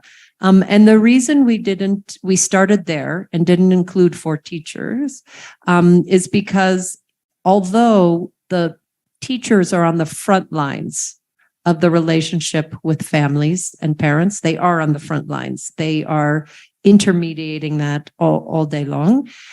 They definitely need a school leader to give them the space, the direction, the sanction, the vision on how to engage families. And teachers can do a lot. They can on their own, but they really need a school leader to say, this is a priority. We are supporting you to do this. I care about it. If you're taking extra time to go visit instead of coming to my staff meeting, etc., like I understand. So that is why we focused on school leaders and above. We are thinking in the future, not this year, but maybe next year, to start really doing some work with the content of the playbook and new content really focused on teachers. So we would love to talk with anyone who's beginning to work on teacher training and professional development, because it is we would have to adapt that content. Gracias, Rebeca. Aquí ya voy a... Thank you, Rebecca. Right now, I have some conclusions sent from the audience.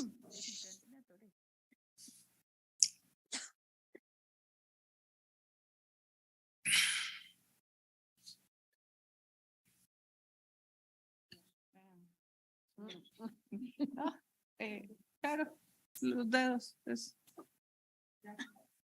la clave.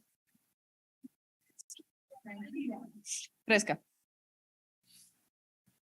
No, es que no prende. No, fresca. ¿Lo tienes ahí? No. Listo.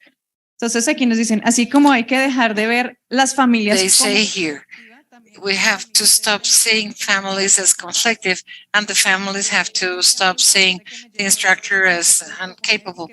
My concept is to propose and create from opportunity and not of lack of things. So I want to say something here.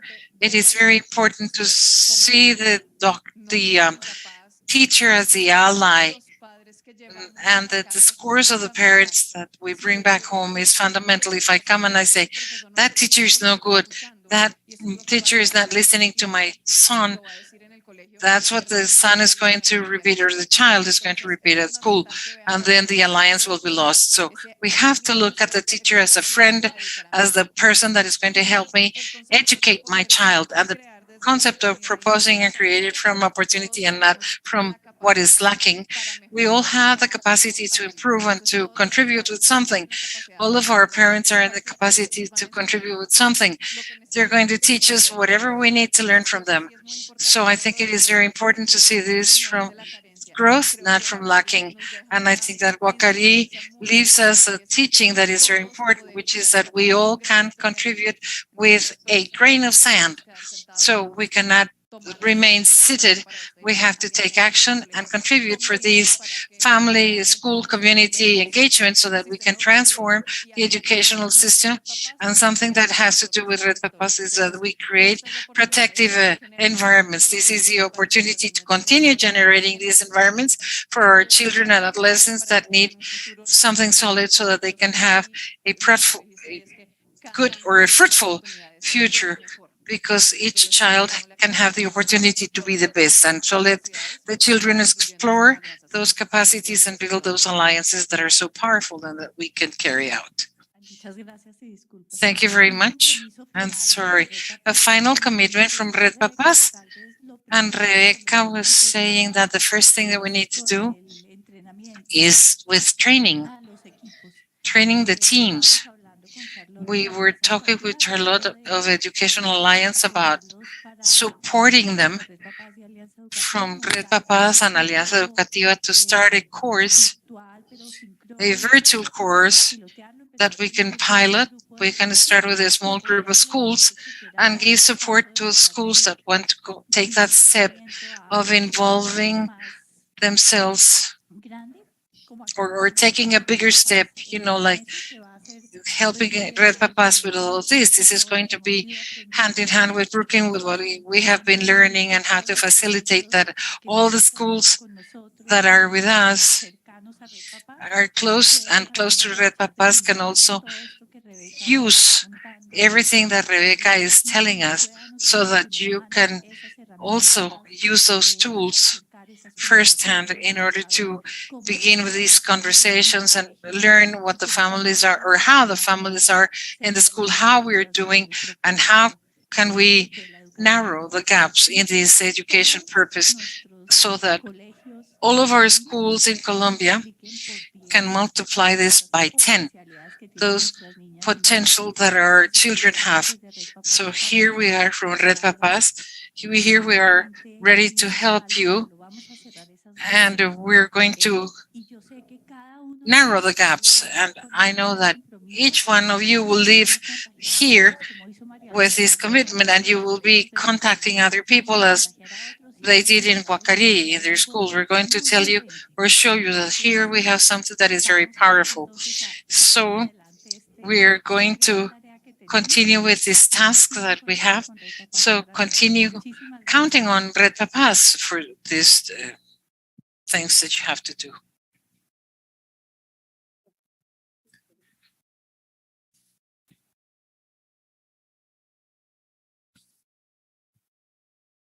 Muchísimas gracias. Thank you very much.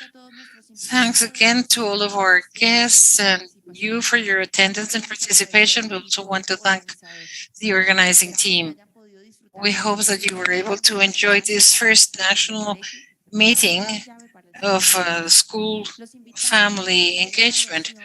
Please complete the evaluation that you have in the QR code or the link that you can see on the screen.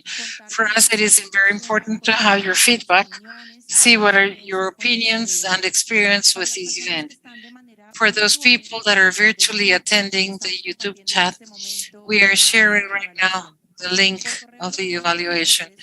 Through email and social networks, we will share the reports of this event and with the results of the assessment and the recording of all the conversations through Red Papás social network. So please return your translation equipment and claim your IDs. Somos Red Papás. Desde 2003 abogamos por la protección de los derechos de niñas, niños y adolescentes y fortalecemos las capacidades de los adultos y actores sociales para garantizarlos. Trabajamos en red con nuestro equipo, voluntarios, colegios, expertos y aliados. Nuestra invitación es que todos pongamos a la niñez y a la adolescencia en el centro de la familia, del colegio y de la comunidad. Que padres, madres y cuidadores nos involucremos activamente en la vida de nuestros hijos, que trabajemos en alianza con el colegio y que entendamos los diferentes momentos de su desarrollo. Trabajamos en torno a 7 temas. 1. Entornos protectores para niñas, niños y adolescentes. 2. Estilos de vida para el bienestar.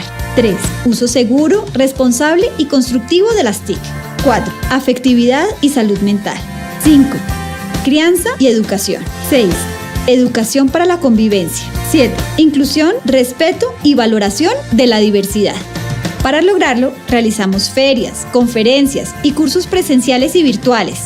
Contamos con Te Protejo, una línea virtual para reportar a través de la página web www.teprotejo.org o el app Te Protejo situaciones que afectan a menores de 18 años en los entornos digitales.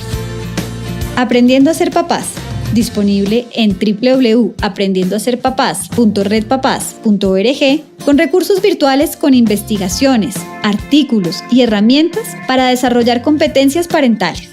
Ángel Protector, para promover entornos que protegen a menores de 18 años del consumo de alcohol, tabaco y otras sustancias psicoactivas. Disponible en www.angelprotector.co. Entre Todos, un portal web para promover causas a través de peticiones por la defensa de los derechos de la niñez y la adolescencia. Conózcalo en www.entretodos.redpapás.org. No comas más mentiras, una estrategia que pretende transformar el entorno hacia uno más sano para nuestros hijos. Conózcala en www.nocomasmasmentiras.org. Logramos grandes cosas, promovemos cambios en las políticas públicas, generamos conciencia en la opinión pública, fortalecemos nuestro equipo de trabajo y cuidamos nuestra independencia y sostenibilidad. Gracias a este trabajo, Red Papás se ha convertido en un referente nacional e internacional. Únase ingresando a www.redpapás.org.